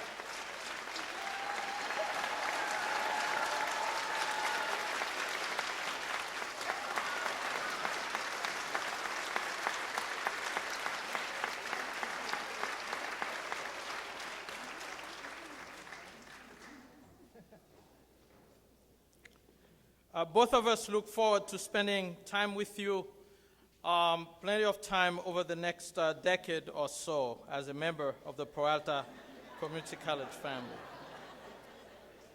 My subject today at this first address to you, my colleagues and partners in student success, is what I will call the phenomenon of the Peralta way. As I understand it, the expression names a particular personality that the Peralta Community College District has acquired over the years. What is most significant about the Peralta Way identity, however, is that it appears to generally connote something negative about the Peralta educational and administrative culture. It has become a term of disparagement.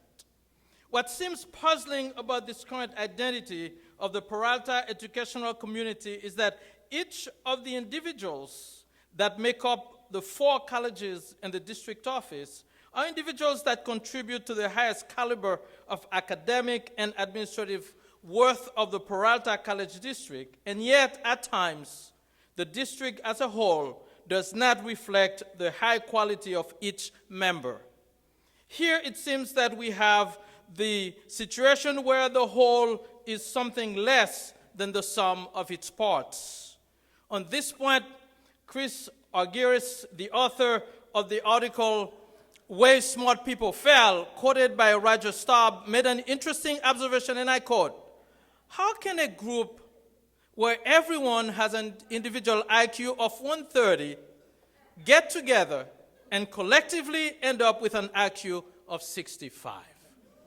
How can that happen? If this is true, it is in the interest of the district to not obscure individual talent under the weight of bureaucratic demands. It is simply the case that when we act collectively, we have a tendency to surrender our own individual good judgment, hence the pejorative, the Peralta way. On the other hand, we must surely acknowledge that we must sometimes subordinate individual interests in the interest of the greater good. In this regard, Giselle Georgie, Hank Fabian, Brian Warning, and Bob Macy describe our Peralta colleges and the district as functioning like a basketball team of 5 of us. And like a basketball team, we must not neglect the truth that the whole takes on a distinct virtue above and beyond individual interest, and that we must not compete against one another, but compete against the ills of society.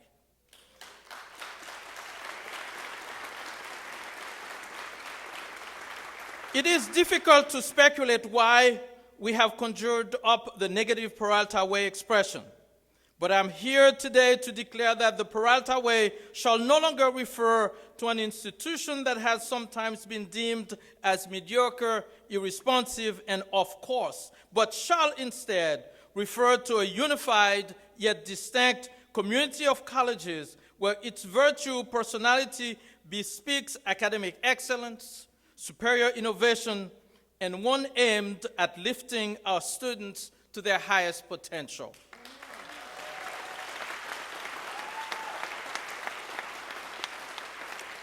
Let me be clear, the Peralta way must come to represent a unique method or formula for achieving a superior educational ideal, one where each student aspires to his or her highest educational excellence. You are a great and smart group of people. And I am not talking about just our faculty, but also our staff and administrators and students. Why shouldn't the talent of each individual, which is the part, be translated into the talented whole? Why should the Peralta way exhibit an institutional performance that is anything less than exemplary? When all is said and done, we must concede that superior leadership is the best means by which the Peralta district will overcome its shortcomings. And when I talk about leadership, I don't only want to talk about it from the chancellor and from the president, but rather from all, each and every one of us, all of us. I can assure you that whatever talents I may possess, my leadership ability is probably my strongest suit. Robert Staub III, in The Heart of Leadership, speaks of leadership being characterized by competence, passion, integrity, and intimacy. These values are acknowledged by all of us, and their exercise seeks to elevate each of our colleagues to their highest potential. In my role as Chancellor, I hope to be mindful of promoting competence, passion, integrity, and intimacy as core values in my interactions with all of you.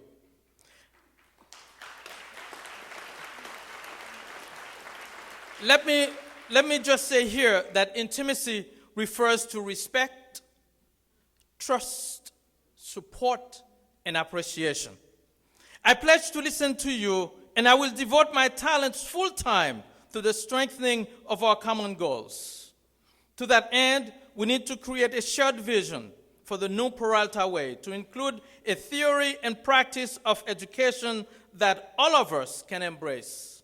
We need to articulate what a truly educated student looks like and put our individual ideas together to craft a shared vision of the genuinely educated individual.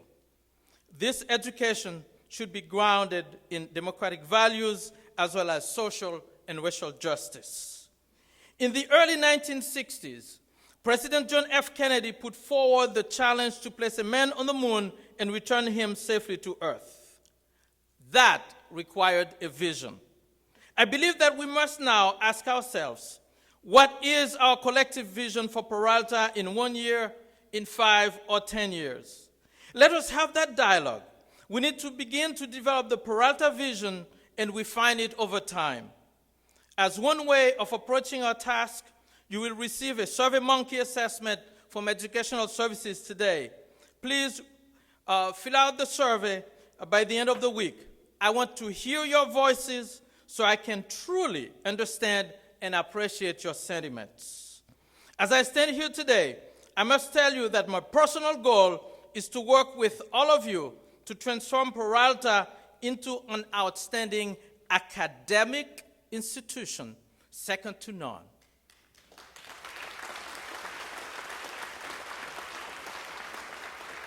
One where we exhibit an unparalleled commitment to serve each and every student. But what goes into the building of an academic institution? Is its function to primarily mold knowledgeable individuals or to mold good persons and good citizens? Surely an academic institution consists of all three noble ends. And where does the role of workforce training fit into the ends of education? After all, the state mandates a threefold mission for our community colleges, centering on academic, basic skills, and workforce training. As your chancellor, I realize that the accommodation of these three missions requires difficult and delicate balancing, and I am dedicated to providing strong leadership in coherently reconciling these three functions at Peralta. Today, I wish to share some of my thoughts on educational attainment with you in order that we may begin to put into perspective what I am calling the new Peralta way. You have already embraced part of its essence as you sent students to Harvard, UC Berkeley, Stanford, Michigan, MIT, San Francisco State, historically black colleges and universities, and I hope, because that's where I come from, the University of Kansas. And you have also assured that our students have secured many fine jobs in the Bay Area.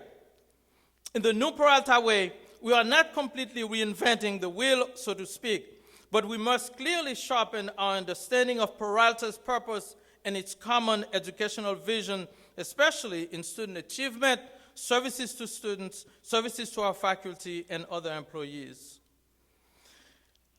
Today, I'd like for you to learn a little bit who your chancellor is. There is my bio, which is straightforward, and you have become perhaps knowledgeable about it.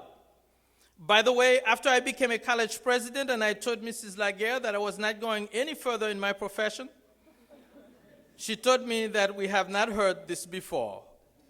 However, I hope you will convince her that being Chancellor of Peralta should be it for me. I am first and foremost a teacher. I am first and foremost a teacher. My background as an instructor extends to all aspects of my life, not just the classroom. As you interact with me, you will witness some characteristics that are simply that of a teacher striving to get the most from his student. You will also find me a student who wants to learn from you as well. I consider myself a servant leader because it is my job to facilitate your responsibilities to your respective disciplines and to your students. I'm someone who's serious about change and the business of colleges and our district office. Despite what could be major stresses and difficulties of the job, you will find that I laugh a lot. And a few people think that I even have a good sense of humor. And I'm known to just burst into singing. So don't be shocked if I start singing. What should you call me? Well, Joel is just perfect. Chancellor Joel is good. Dr. Joel is fine. Mr. Joel is fine. Mr. Laguerre is fine. Dr. Laguerre is fine. Chancellor Laguerre is fine. I'm just comfortable with any of the names. What I want most of all is for you to feel comfortable with me. And for those of you who someday may travel to Haiti with me, you'll hear a lot of people call me Pastor Joel, which I try to, but they keep calling me that. From Haiti to the University of Kansas, I have had an excellent education and preparation for leadership in higher education, and it was very outstanding. I have high expectations of everyone, while at the same time be a realist with regard to what can be reasonably accomplished when we have limited resources. We will never reach high if we do not aim high, and even with limited resources, we still need to aim high. I consider myself one among equals. I am one among equals. We are all colleagues. That's how I consider myself.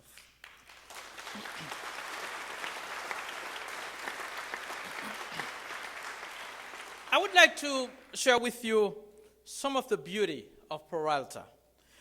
I have done preliminary informal survey of community leaders, and they see Peralta first and foremost as a valuable asset, but often they state that we have not reached our potential. Our community leaders see our colleges as offering solid educational programs, but not always performing to the optimum. They also see our outcomes and successful graduates who have entered the workforce, yet acknowledge that there still remain too many students we have not reached out to or have left behind. Students who take too long to graduate or never graduate. It seems that at times our structures do not promote friendly, student-centered services, and too many times we have been unresponsive or slow to respond to students' needs. One of our strengths is our potential to educate successful engineers, physicians, professors, scientists, administrative assistants, cooks, aviation mechanics, computer scientists, manufacturing technicians, teachers, police officers, and other professional and valuable members of society. You are an awesome faculty, awesome staff, administration, and awesome trustees as well. We are fortunate in that we have a community that loves us and wants to support us and has passed bond measures and a partial tax and have been willing to assist us in any way possible to include supporting legislation that we need. We are located in one of the best parts of the world. Great industries, waterways, the best higher education institutions and research laboratories, not to mention an excellent climate and an engaged citizenry. Some community leaders tell me that we are ground zero for social justice. You have a desire to make changes that will improve the climate of the district. I have, along with all the rest of you, taken the pledge to be civil that was generated by Professor Brock Drazen, faculty at Merritt College, and activated by John Drennan, also faculty at Merritt College, who agreed that he would take the pledge for all of us so we can stop sending emails out.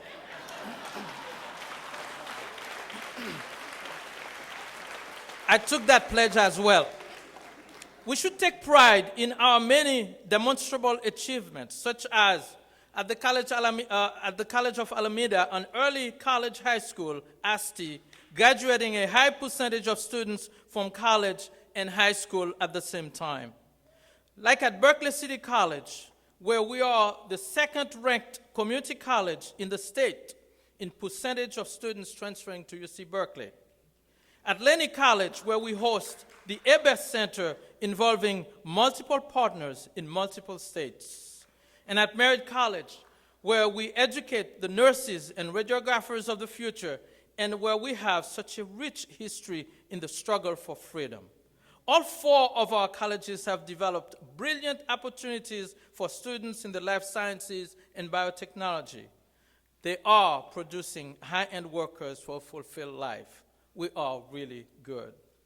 How must Peralta evolve to continue to educate our students and commit to serve the community to be Peralta proud? We must commit to providing district administration at its best. Consistent, high quality, and well-coordinated and committed leadership must emphasize STOB's leadership characteristics of competence, passion, integrity, and intimacy. We must commit to provide district services and leadership that exceed quality standards of accreditation and audits. This involves all persons at all levels, from the warehouse to the Chancellor's office. We must commit to resolving our accreditation issues, as this process reveals the heart and soul of Peralta. Here, I wish to go on record that this administration will provide any support needed to comply with accreditation mandates. We shall never again, as a district office, jeopardize the accreditation status of our colleges, but by what is or is not done at the district level.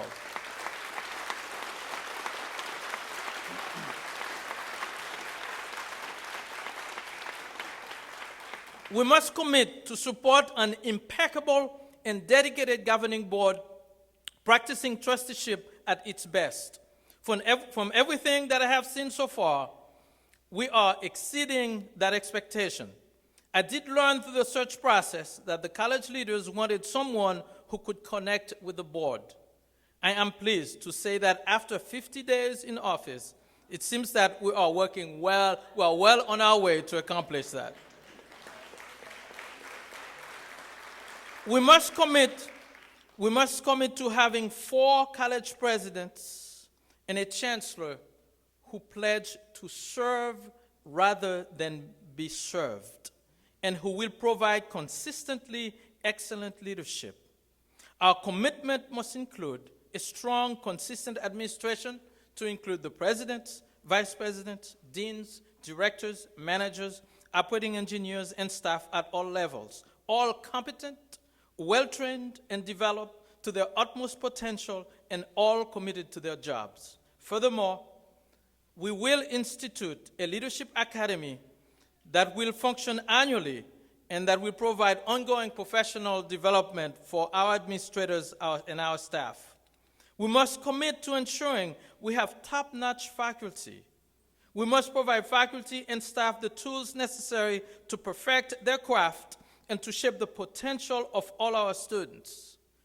We intend to invite faculty to participate in the Leadership Academy for their personal and professional growth and for the opportunity to serve in faculty and administrative roles when called upon, as opposed to just being pulled and dropped into an administrative position without training.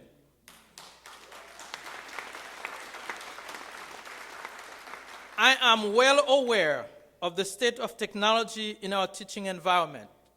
I have asked Associate Vice Chancellor Madlock to work with our college presidents to ensure that each classroom is equipped with the proper teaching aids and technology so that faculty do not need to push carts to classrooms to teach.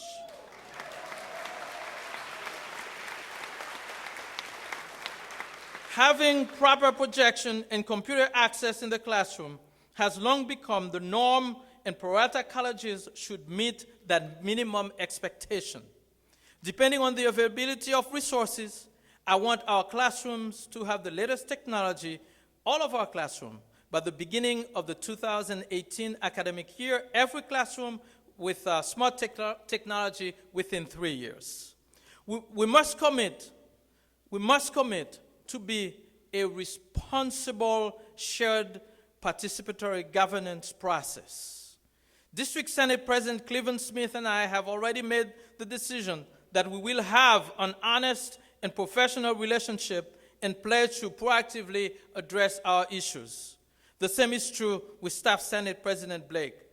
I have not promised that we will agree on every issue, but we are determined to work things out and to seek the best interest of our students, of our faculty, and of our staff. I do not wish to conceal from the Senate my agenda, and I want them to be given the time necessary to review issues and to provide valuable feedback. I appreciate the promise the District Senate Presidents that the Senate will not act to frustrate reasonable district goals. We must commit to enhance our curriculum to support and develop democratic values that will enhance student learning. We must close the achievement gap and ensure greater success of students. In so doing, we have a chance to differentiate between training students specifically to transfer or career to educating students to the trades or the liberal arts to help them to develop internal fortitude to create their own productive lives. We must commit to helping to develop our students to become productive citizens. We are the rockbed of the development of democratic values and are obligated to help our students to develop these values. We must commit to have robust discussions on how to genuinely materialize the phrase student success and to help our students to empower themselves, so much so that they may deflect sexism, racism, homophobia, and all the other ills of society that may want to deprive them of their uniqueness as human beings. We must assist our students to create a sound educational foundation for themselves. Note that we are piloting the Peralta Scholars Program as a start, as well as investing in African American students who have constituted the largest gap in achievement. We must commit to high-level achievement. While we should not play down and diminish the achievement gap, primarily affecting Latino and African American students, I believe that we have an achievement problem in general. What can we learn from Foothill and De Anza colleges? Both are colleges that have not only closed the achievement gap or narrowed the achievement gap, but also achieved high student success. What message do we send to the world that can assure the public that our district can be highly successful also in the midst of rich diversity? We must commit to hire and be associated with those who value equity, diversity, and inclusion. We are one of the very few colleges that I know in the United States that have a faculty diversity internship program with the coordinator, Scott Hoshida. Could we develop this program by providing the tools necessary for our faculty to make the most of the diversity in their classrooms? Could we strengthen our program to develop more culturally competent faculty, staff, and administrators? Diversity, as we know, is not limited to ethnicity. Your actions, your reaching up and higher, and your willingness to promote equity and inclusion are the key elements of student success that can elevate Peralta community colleges to the highest standards. We must commit to a district office administration that will guarantee a reasonable response time to service needs requests. Within approximately 1 year, or July 1, 2016, I want us to create a service level to support our faculty and students that will receive praise and ensure that no more than 48 hours go by without you receiving either a resolution to your issues or generate a plan that you'll be apprised of to address your issues. Furthermore, I want to promise our vendors that they will get paid within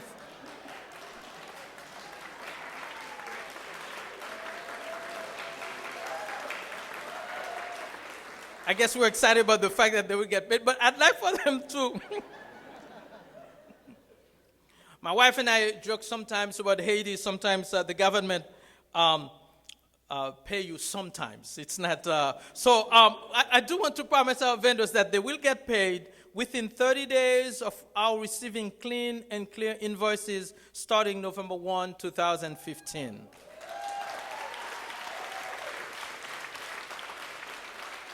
We will work hard equally to ensure that your reimbursements are done efficiently and quickly and predictably beginning with the 2016 new year.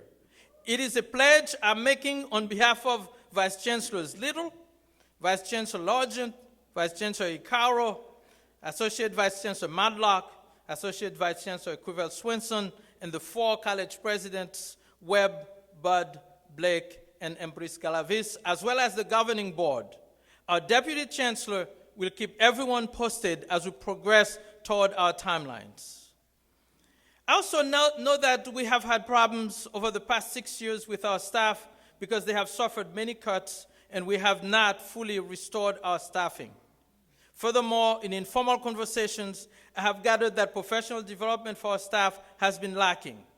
In order for our staff to perform at their best, we need to help develop their potential and to empower them. I want to share with you just a couple of slides on a tool available in our data warehouse called Dashboard. This tool can give you a lot of up-to-date information. These 2 slides, for example, illustrates how grades are distributed. My challenge to our entire faculty is for some of you to look at the data and spend a semester as colleagues to determine how you would change the results. Here, the data indicate that most students who withdraw are less successful in the class. There are, of course, other variables to consider, but we need to know this data and to use data to critically examine our outcomes. As I visit the colleges tomorrow and engage some of you in various discussions over the next few weeks, this topic of grade distribution could be one we brainstorm to initiate ideas for change. I would like to invest $10,000 as incentives for some of our faculty to examine their data within a small group and to forge plans to change some of our numbers without lowering our standards. In other words, I'm looking for a small team that will serve as a pilot group to work collaboratively to make improvements to overall student achievement. I want to touch on what the possibilities are for Peralta community colleges. We must be certain that we prepare our students to be transfer ready to the Cal State or UC systems and any other. We should work together in the next decade to secure more agreements with highly selective institutions, including historically black colleges and universities and Ivy League schools. While we may not offer bachelor's degrees ourselves, I want us to explore bringing in a top-notch university to do so at one of our colleges. Within 10 years, let us produce at least 2 Jack Kent Cooke Scholars, a full-time ride scholarship to some of the most prestigious universities in America. Let us make this promise to ourselves and to our students. Let us deliberate as to how we will successfully acquire new bachelor's degrees when and if the legislature opens up opportunities in the next few years. In terms of career technical education, I'm very pleased with our efforts in career technical education. Each of our colleges does very well in that area. We have been able to attract large grants and support, and I appreciate the far-reaching opportunities being developed by our faculty, our deans, and our vice presidents. We have unprecedented opportunities with career pathways to make inroads in areas we have not been able to do heretofore. I'm asking that we not take this for granted because those resources may never be the same again. Let us take advantage of these resources to build our CTE infrastructure for tomorrow. When the economy goes bad, as it does every now and then, the funds are going to dry up. Let us be wise and build strong partnerships and programs now to serve us tomorrow. Let us not just be satisfied with what we have done. Let us look further into our program reviews and curriculum development to meet more and more diverse and complex needs. Faculty, we need your academic hearts and minds to continue to engage in innovation and creativity. I pledge to you the support of your president and my office to help you to get to where your imagination can take our district. We have already been reaching out to workforce development partners with our hope to improve the impact we make on training our nation's most valuable employees. We know that we can train our students and mold them for the jobs of today. Our county has jobs for our students, and if we train them, they will be employed right here. In terms of basic skills, the area of basic skills is one that will never go away. However, we can do many things to make it better for our students. Our involvement with pre-collegiate programs within our community schools, and especially with the Oakland Unified School District, will allow us to reduce the number of students who are placed in basic skill classes. For those who do place in basic skills, I'm challenging us to use our basic skill dollars to support innovation to allow students to master their learning as expediently as possible. As faculty members, staff, and administrators, we should analyze the success of our basic skills programs and ensure that our classes and support services fulfill our students' needs and lead them to educational stepping stones and milestones. I'd like to talk briefly about Middle College High School. We need to focus on outreach to educational entities, and the Oakland Unified School District Board President James Harris and I met, and we have pledged to work together. We believe we can leverage our focus on equity and the dollars available through the OUSD parcel tax to change the dialogue proactively and address students' needs for basic skills and to accelerate learning. We need remediation numbers we can manage at our colleges. Similar interactions are planned for all our school districts. If there is a place in these United States of America that needs a strong, functioning, and successful middle college or early high school system, it is the Peralta colleges. I understand we tried once before at Merritt College and might have failed. But with the close cooperation of our school districts and our faculty and staff, we can and should have very successful early college high schools on each campus. The experiment at Alameda, the College of Alameda taught us well that it could be done.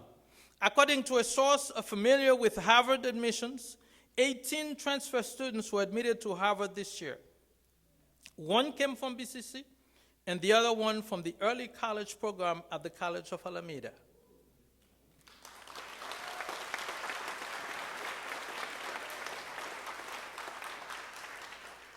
There is success we can achieve. Having acquired first-hand knowledge of this opportunity myself, I urge you to explore further this innovation of an early college system. Finally, I want to praise the dual enrollment agreement OUSD and Peralta Community College District just adopted. The president of Oakland Unified School District, Harris, and I have agreed to make this an excellent model and one worth celebrating. Now, you may say, why is he talking about the president of the board? I haven't met the superintendent yet. That's why he and I are causing all the trouble for the superintendent president. We look forward to a transformation of opportunities for the students in the schools and the expansion of this opportunity throughout the school districts we serve. I congratulate the administrators and the faculty and the union who all worked as a team to accomplish this agreement. I want to congratulate Peralta Community College District and all the colleges for their progress in attracting international students and for the efforts undertaken heretofore to take and send students abroad. These opportunities have the ability to bring the world to us and our colleges to the world. We are, after all, Peralta. We are good. The international students at our institutions can enrich our culture and help to motivate our native students to succeed. They bring an economic and financial advantage to the district that is very rewarding. We are mindful to reinvest the funds they bring so that we may have more full-time faculty, staff, and support activities for them. Our location is also an asset to attracting an international community. We need to equip ourselves well to further develop our successes. Our reputation as a diverse environment gives us the strong standing to share our democratic values with our people and people all around the world. We need to build community partnerships with K-12. We need to continue to work with our local school districts so we can have better partnerships with K-12. We have reached out to our private and state universities, and they have enthusiastically responded to our efforts to meet and engage in partnerships. Our faith-based organizations take great care of a great number of students in the community. They encourage young and middle-aged people to go to college. They are our partners in education. We ought to reach out to them. Many of you are connected to these resources. Can we count on you to help us make the connections? Can you extend your reach into the community to provide for racial and social justice and help to draw these students into a life-changing environment called Peralta? You owe it to yourself and to the community that supports you so well. Our elected officials are extremely important to our effectiveness and our long-term wellness. Without partiality to a party or candidate, it is important for us to reach out to them in times of non-election and election. Supporting their efforts is a common goal we have. Our communities of people of color comprise the majority of our students from Chinatown to Fruitvale to East Oakland to the Oakland Hills to Berkeley and every place else. Our strength is our diversity. A diversity that produces learners that need life-changing opportunities that only our faculty and staff can provide for them. How satisfying is it to be in a position to provide services that are needed? How humble it is to be in a position where you hold someone's destiny. How great it is that sometimes, with a mere smile or an encouraging word, you can erase years of mistrust or years of failure and replace disparagement with hope for a better tomorrow. Many of our ethnic minority students need you to be that light for a brighter tomorrow for them. Wherever I go in this area, I encounter die-hard alumni of Peralta colleges. Those who attended more than one of our 4 institutions are even more proud. Organizing ourselves to take advantage of this great resource is a conversation the foundation and I are already engaged in. We must celebrate our successes through our alumni and to build a legacy of academic achievement. During my thinking about the position of chancellor and application process, one of the gems I thought the community has and perhaps not tapped well into is the Port of Oakland. This asset is in our midst. It is incredible and filled with opportunities for our students. Having the real estate the port has, the beauty of the water, the seaport, and the international airport is a treasure that cannot be measured. It is an entity that generates 77,000 jobs directly and millions of others indirectly. But let us not look at just the jobs the port provides. We also need to look at ways that the port provides to improve our lives and the lives of others. In my meeting with the Port Authority officials, they seem very excited to work with us. They see us much more relevant to them than four-year institutions. And at one point, talking about some things that they're doing, they said, help us. So they need us. Let us make sure that we uphold the trust the Port Authority is showing in us. At some point, a group of us will go on a tour to see what the port has to offer and to more accurately define how we can involve our students.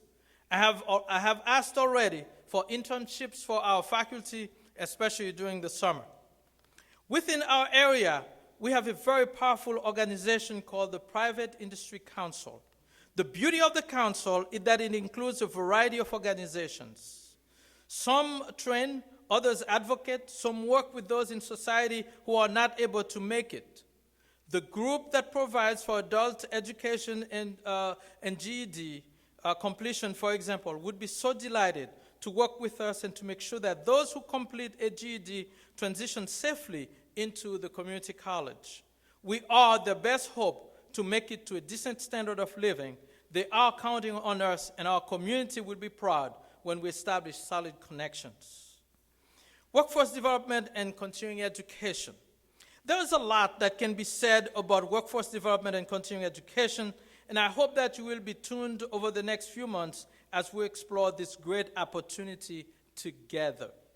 In sharing with Married President Embrace Galavis that I was looking at such a unit, she said to me, we will never have an enrollment problem anymore, and we will always be over the enrollment cap. For Amy Tharp of the Port of Oakland, she shared that she loves the possibility for businesses to not scramble to find which of our colleges offer what, but to be able to go to one place and be directed to the right college or right resources. There is great potential for a new school or new unit or new college among us to serve in the following ways. Serving as a clearinghouse for the community and our local businesses. Maintain job placement in our backyard. Federal government presence, state presence, Alameda County, cities of Berkeley, Emeryville, Albany, Oakland, Piedmont, and Alameda. This includes all of the school districts to have a place for professional development for them all could serve to upgrade their workforce and generate revenues for the colleges. We need to make up for lost opportunities. There are only 3 community college districts in the state, stated Julian Ligioso, a former colleague at Solano Community College, who collect three of them collect 87% of the non-credit funding of all 113 community colleges in California. Three of them, 87%. The rest of us, we just give it up.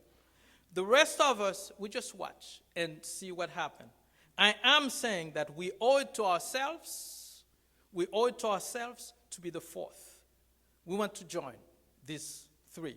Serving our constituents for pre-collegiate efforts, though it is true that we can make a lot of money with the workforce development and continuing education unit that ties all our colleges in this endeavor, the good it would do to society, to struggling individuals, to families and businesses is immeasurable. This is where you give life to those who have too long lingered on the periphery of the American dream, as George Vaughan stated it. This is social and racial justice packaged into one. Here is where we partner with the Congress of California Seniors to help individuals lead even more productive and fulfilling lives. I look forward to some robust discussions with the Senate at all 4 colleges in the district as we explore this topic. I want to go back to our new Peralta way. How should we be known? We should be known as being proud of our work and convinced that we did not settle for mediocrity, complacency, arrogance, bullying, and low achievement. Just as we expect our faculty to engage in continuous quality improvement in their classrooms, the rest of the district should follow the same path. We must be assured that district office services are evaluated and improved based on the satisfaction of the people we are serving and not merely our own satisfaction. We need to be known as one of the best in the Bay 10 districts. We must start to outperform some of the other districts and serve as a challenger to the best. We need to take calculated risk. We cannot and should not be too comfortable. Progress is not made by being complacent and satisfied. We need to be known as the most diverse district with the best achievement record. What a brilliant story this will become. Known as a district that meets and exceeds its obligations to the public and accreditation bodies. Known as a reliable educational institution for students to gain life-changing experiences. Known as the educational institution that people want to do business with as opposed to the place that does not want to pay its bills. Known as the educational institutions where employees pledge to be civil to one another and hold themselves and others accountable for civility. Known as the educational institution where our constituents' calls for help and service are answered in a timely manner and with courtesy, as if each request belonged to the most important person in the world.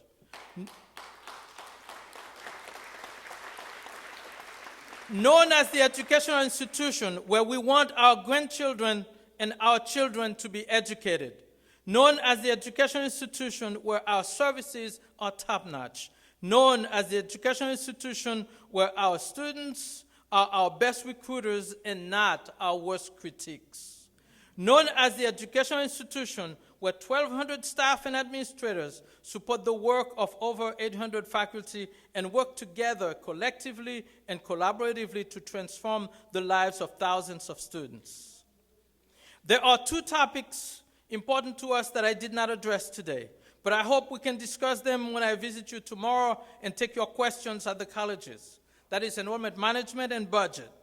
Interim Deputy Chancellor Gravenberg is leading a charge of an Enrollment Management Institute to address this issue and to ensure that our enrollment is predictably high.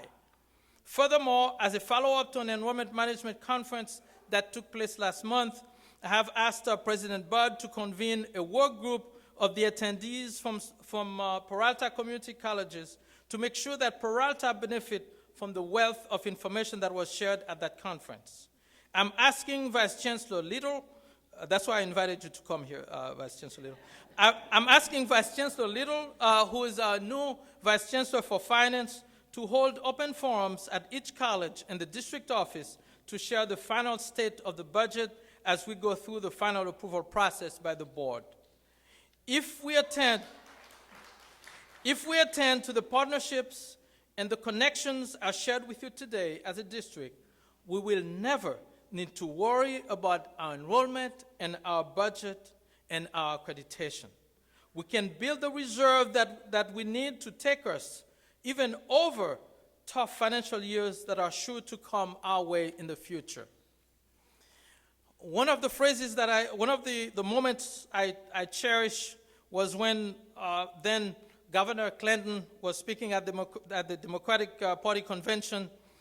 He talked to introduce former Governor Dukakis, and then he said, in conclusion, and he got a standing ovation because he has spoken so much. So, in conclusion, you can see that we have much to be proud of, yet there's still much to do. I was startled, for example, when in Sunday's San Francisco Chronicle, it was stated that as of last Friday, Oakland Unified School District needed 77 teachers before school begins on August 24th. This teacher shortage at the elementary and secondary level clearly impacts the education preparedness of our incoming students. I believe that it is urgent that we at the post-secondary level take the lead in revitalizing the K-12 teacher workforce to ensure that our local students have the opportunity to enroll in our colleges. In closing, let us all declare the old Peralta way buried and a new Peralta way born.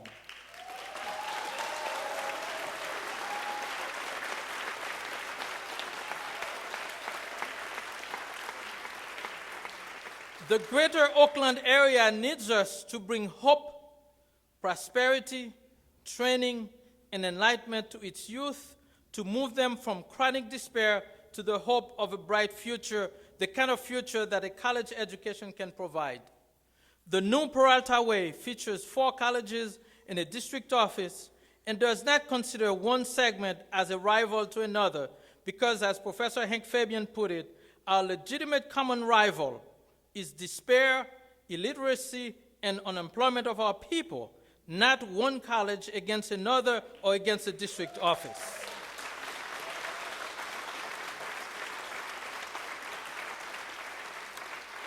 I have high expectations for each and every one of us. I'm proud to be the leader of the new Peralta way. Thank you. Have a wonderful new academic year.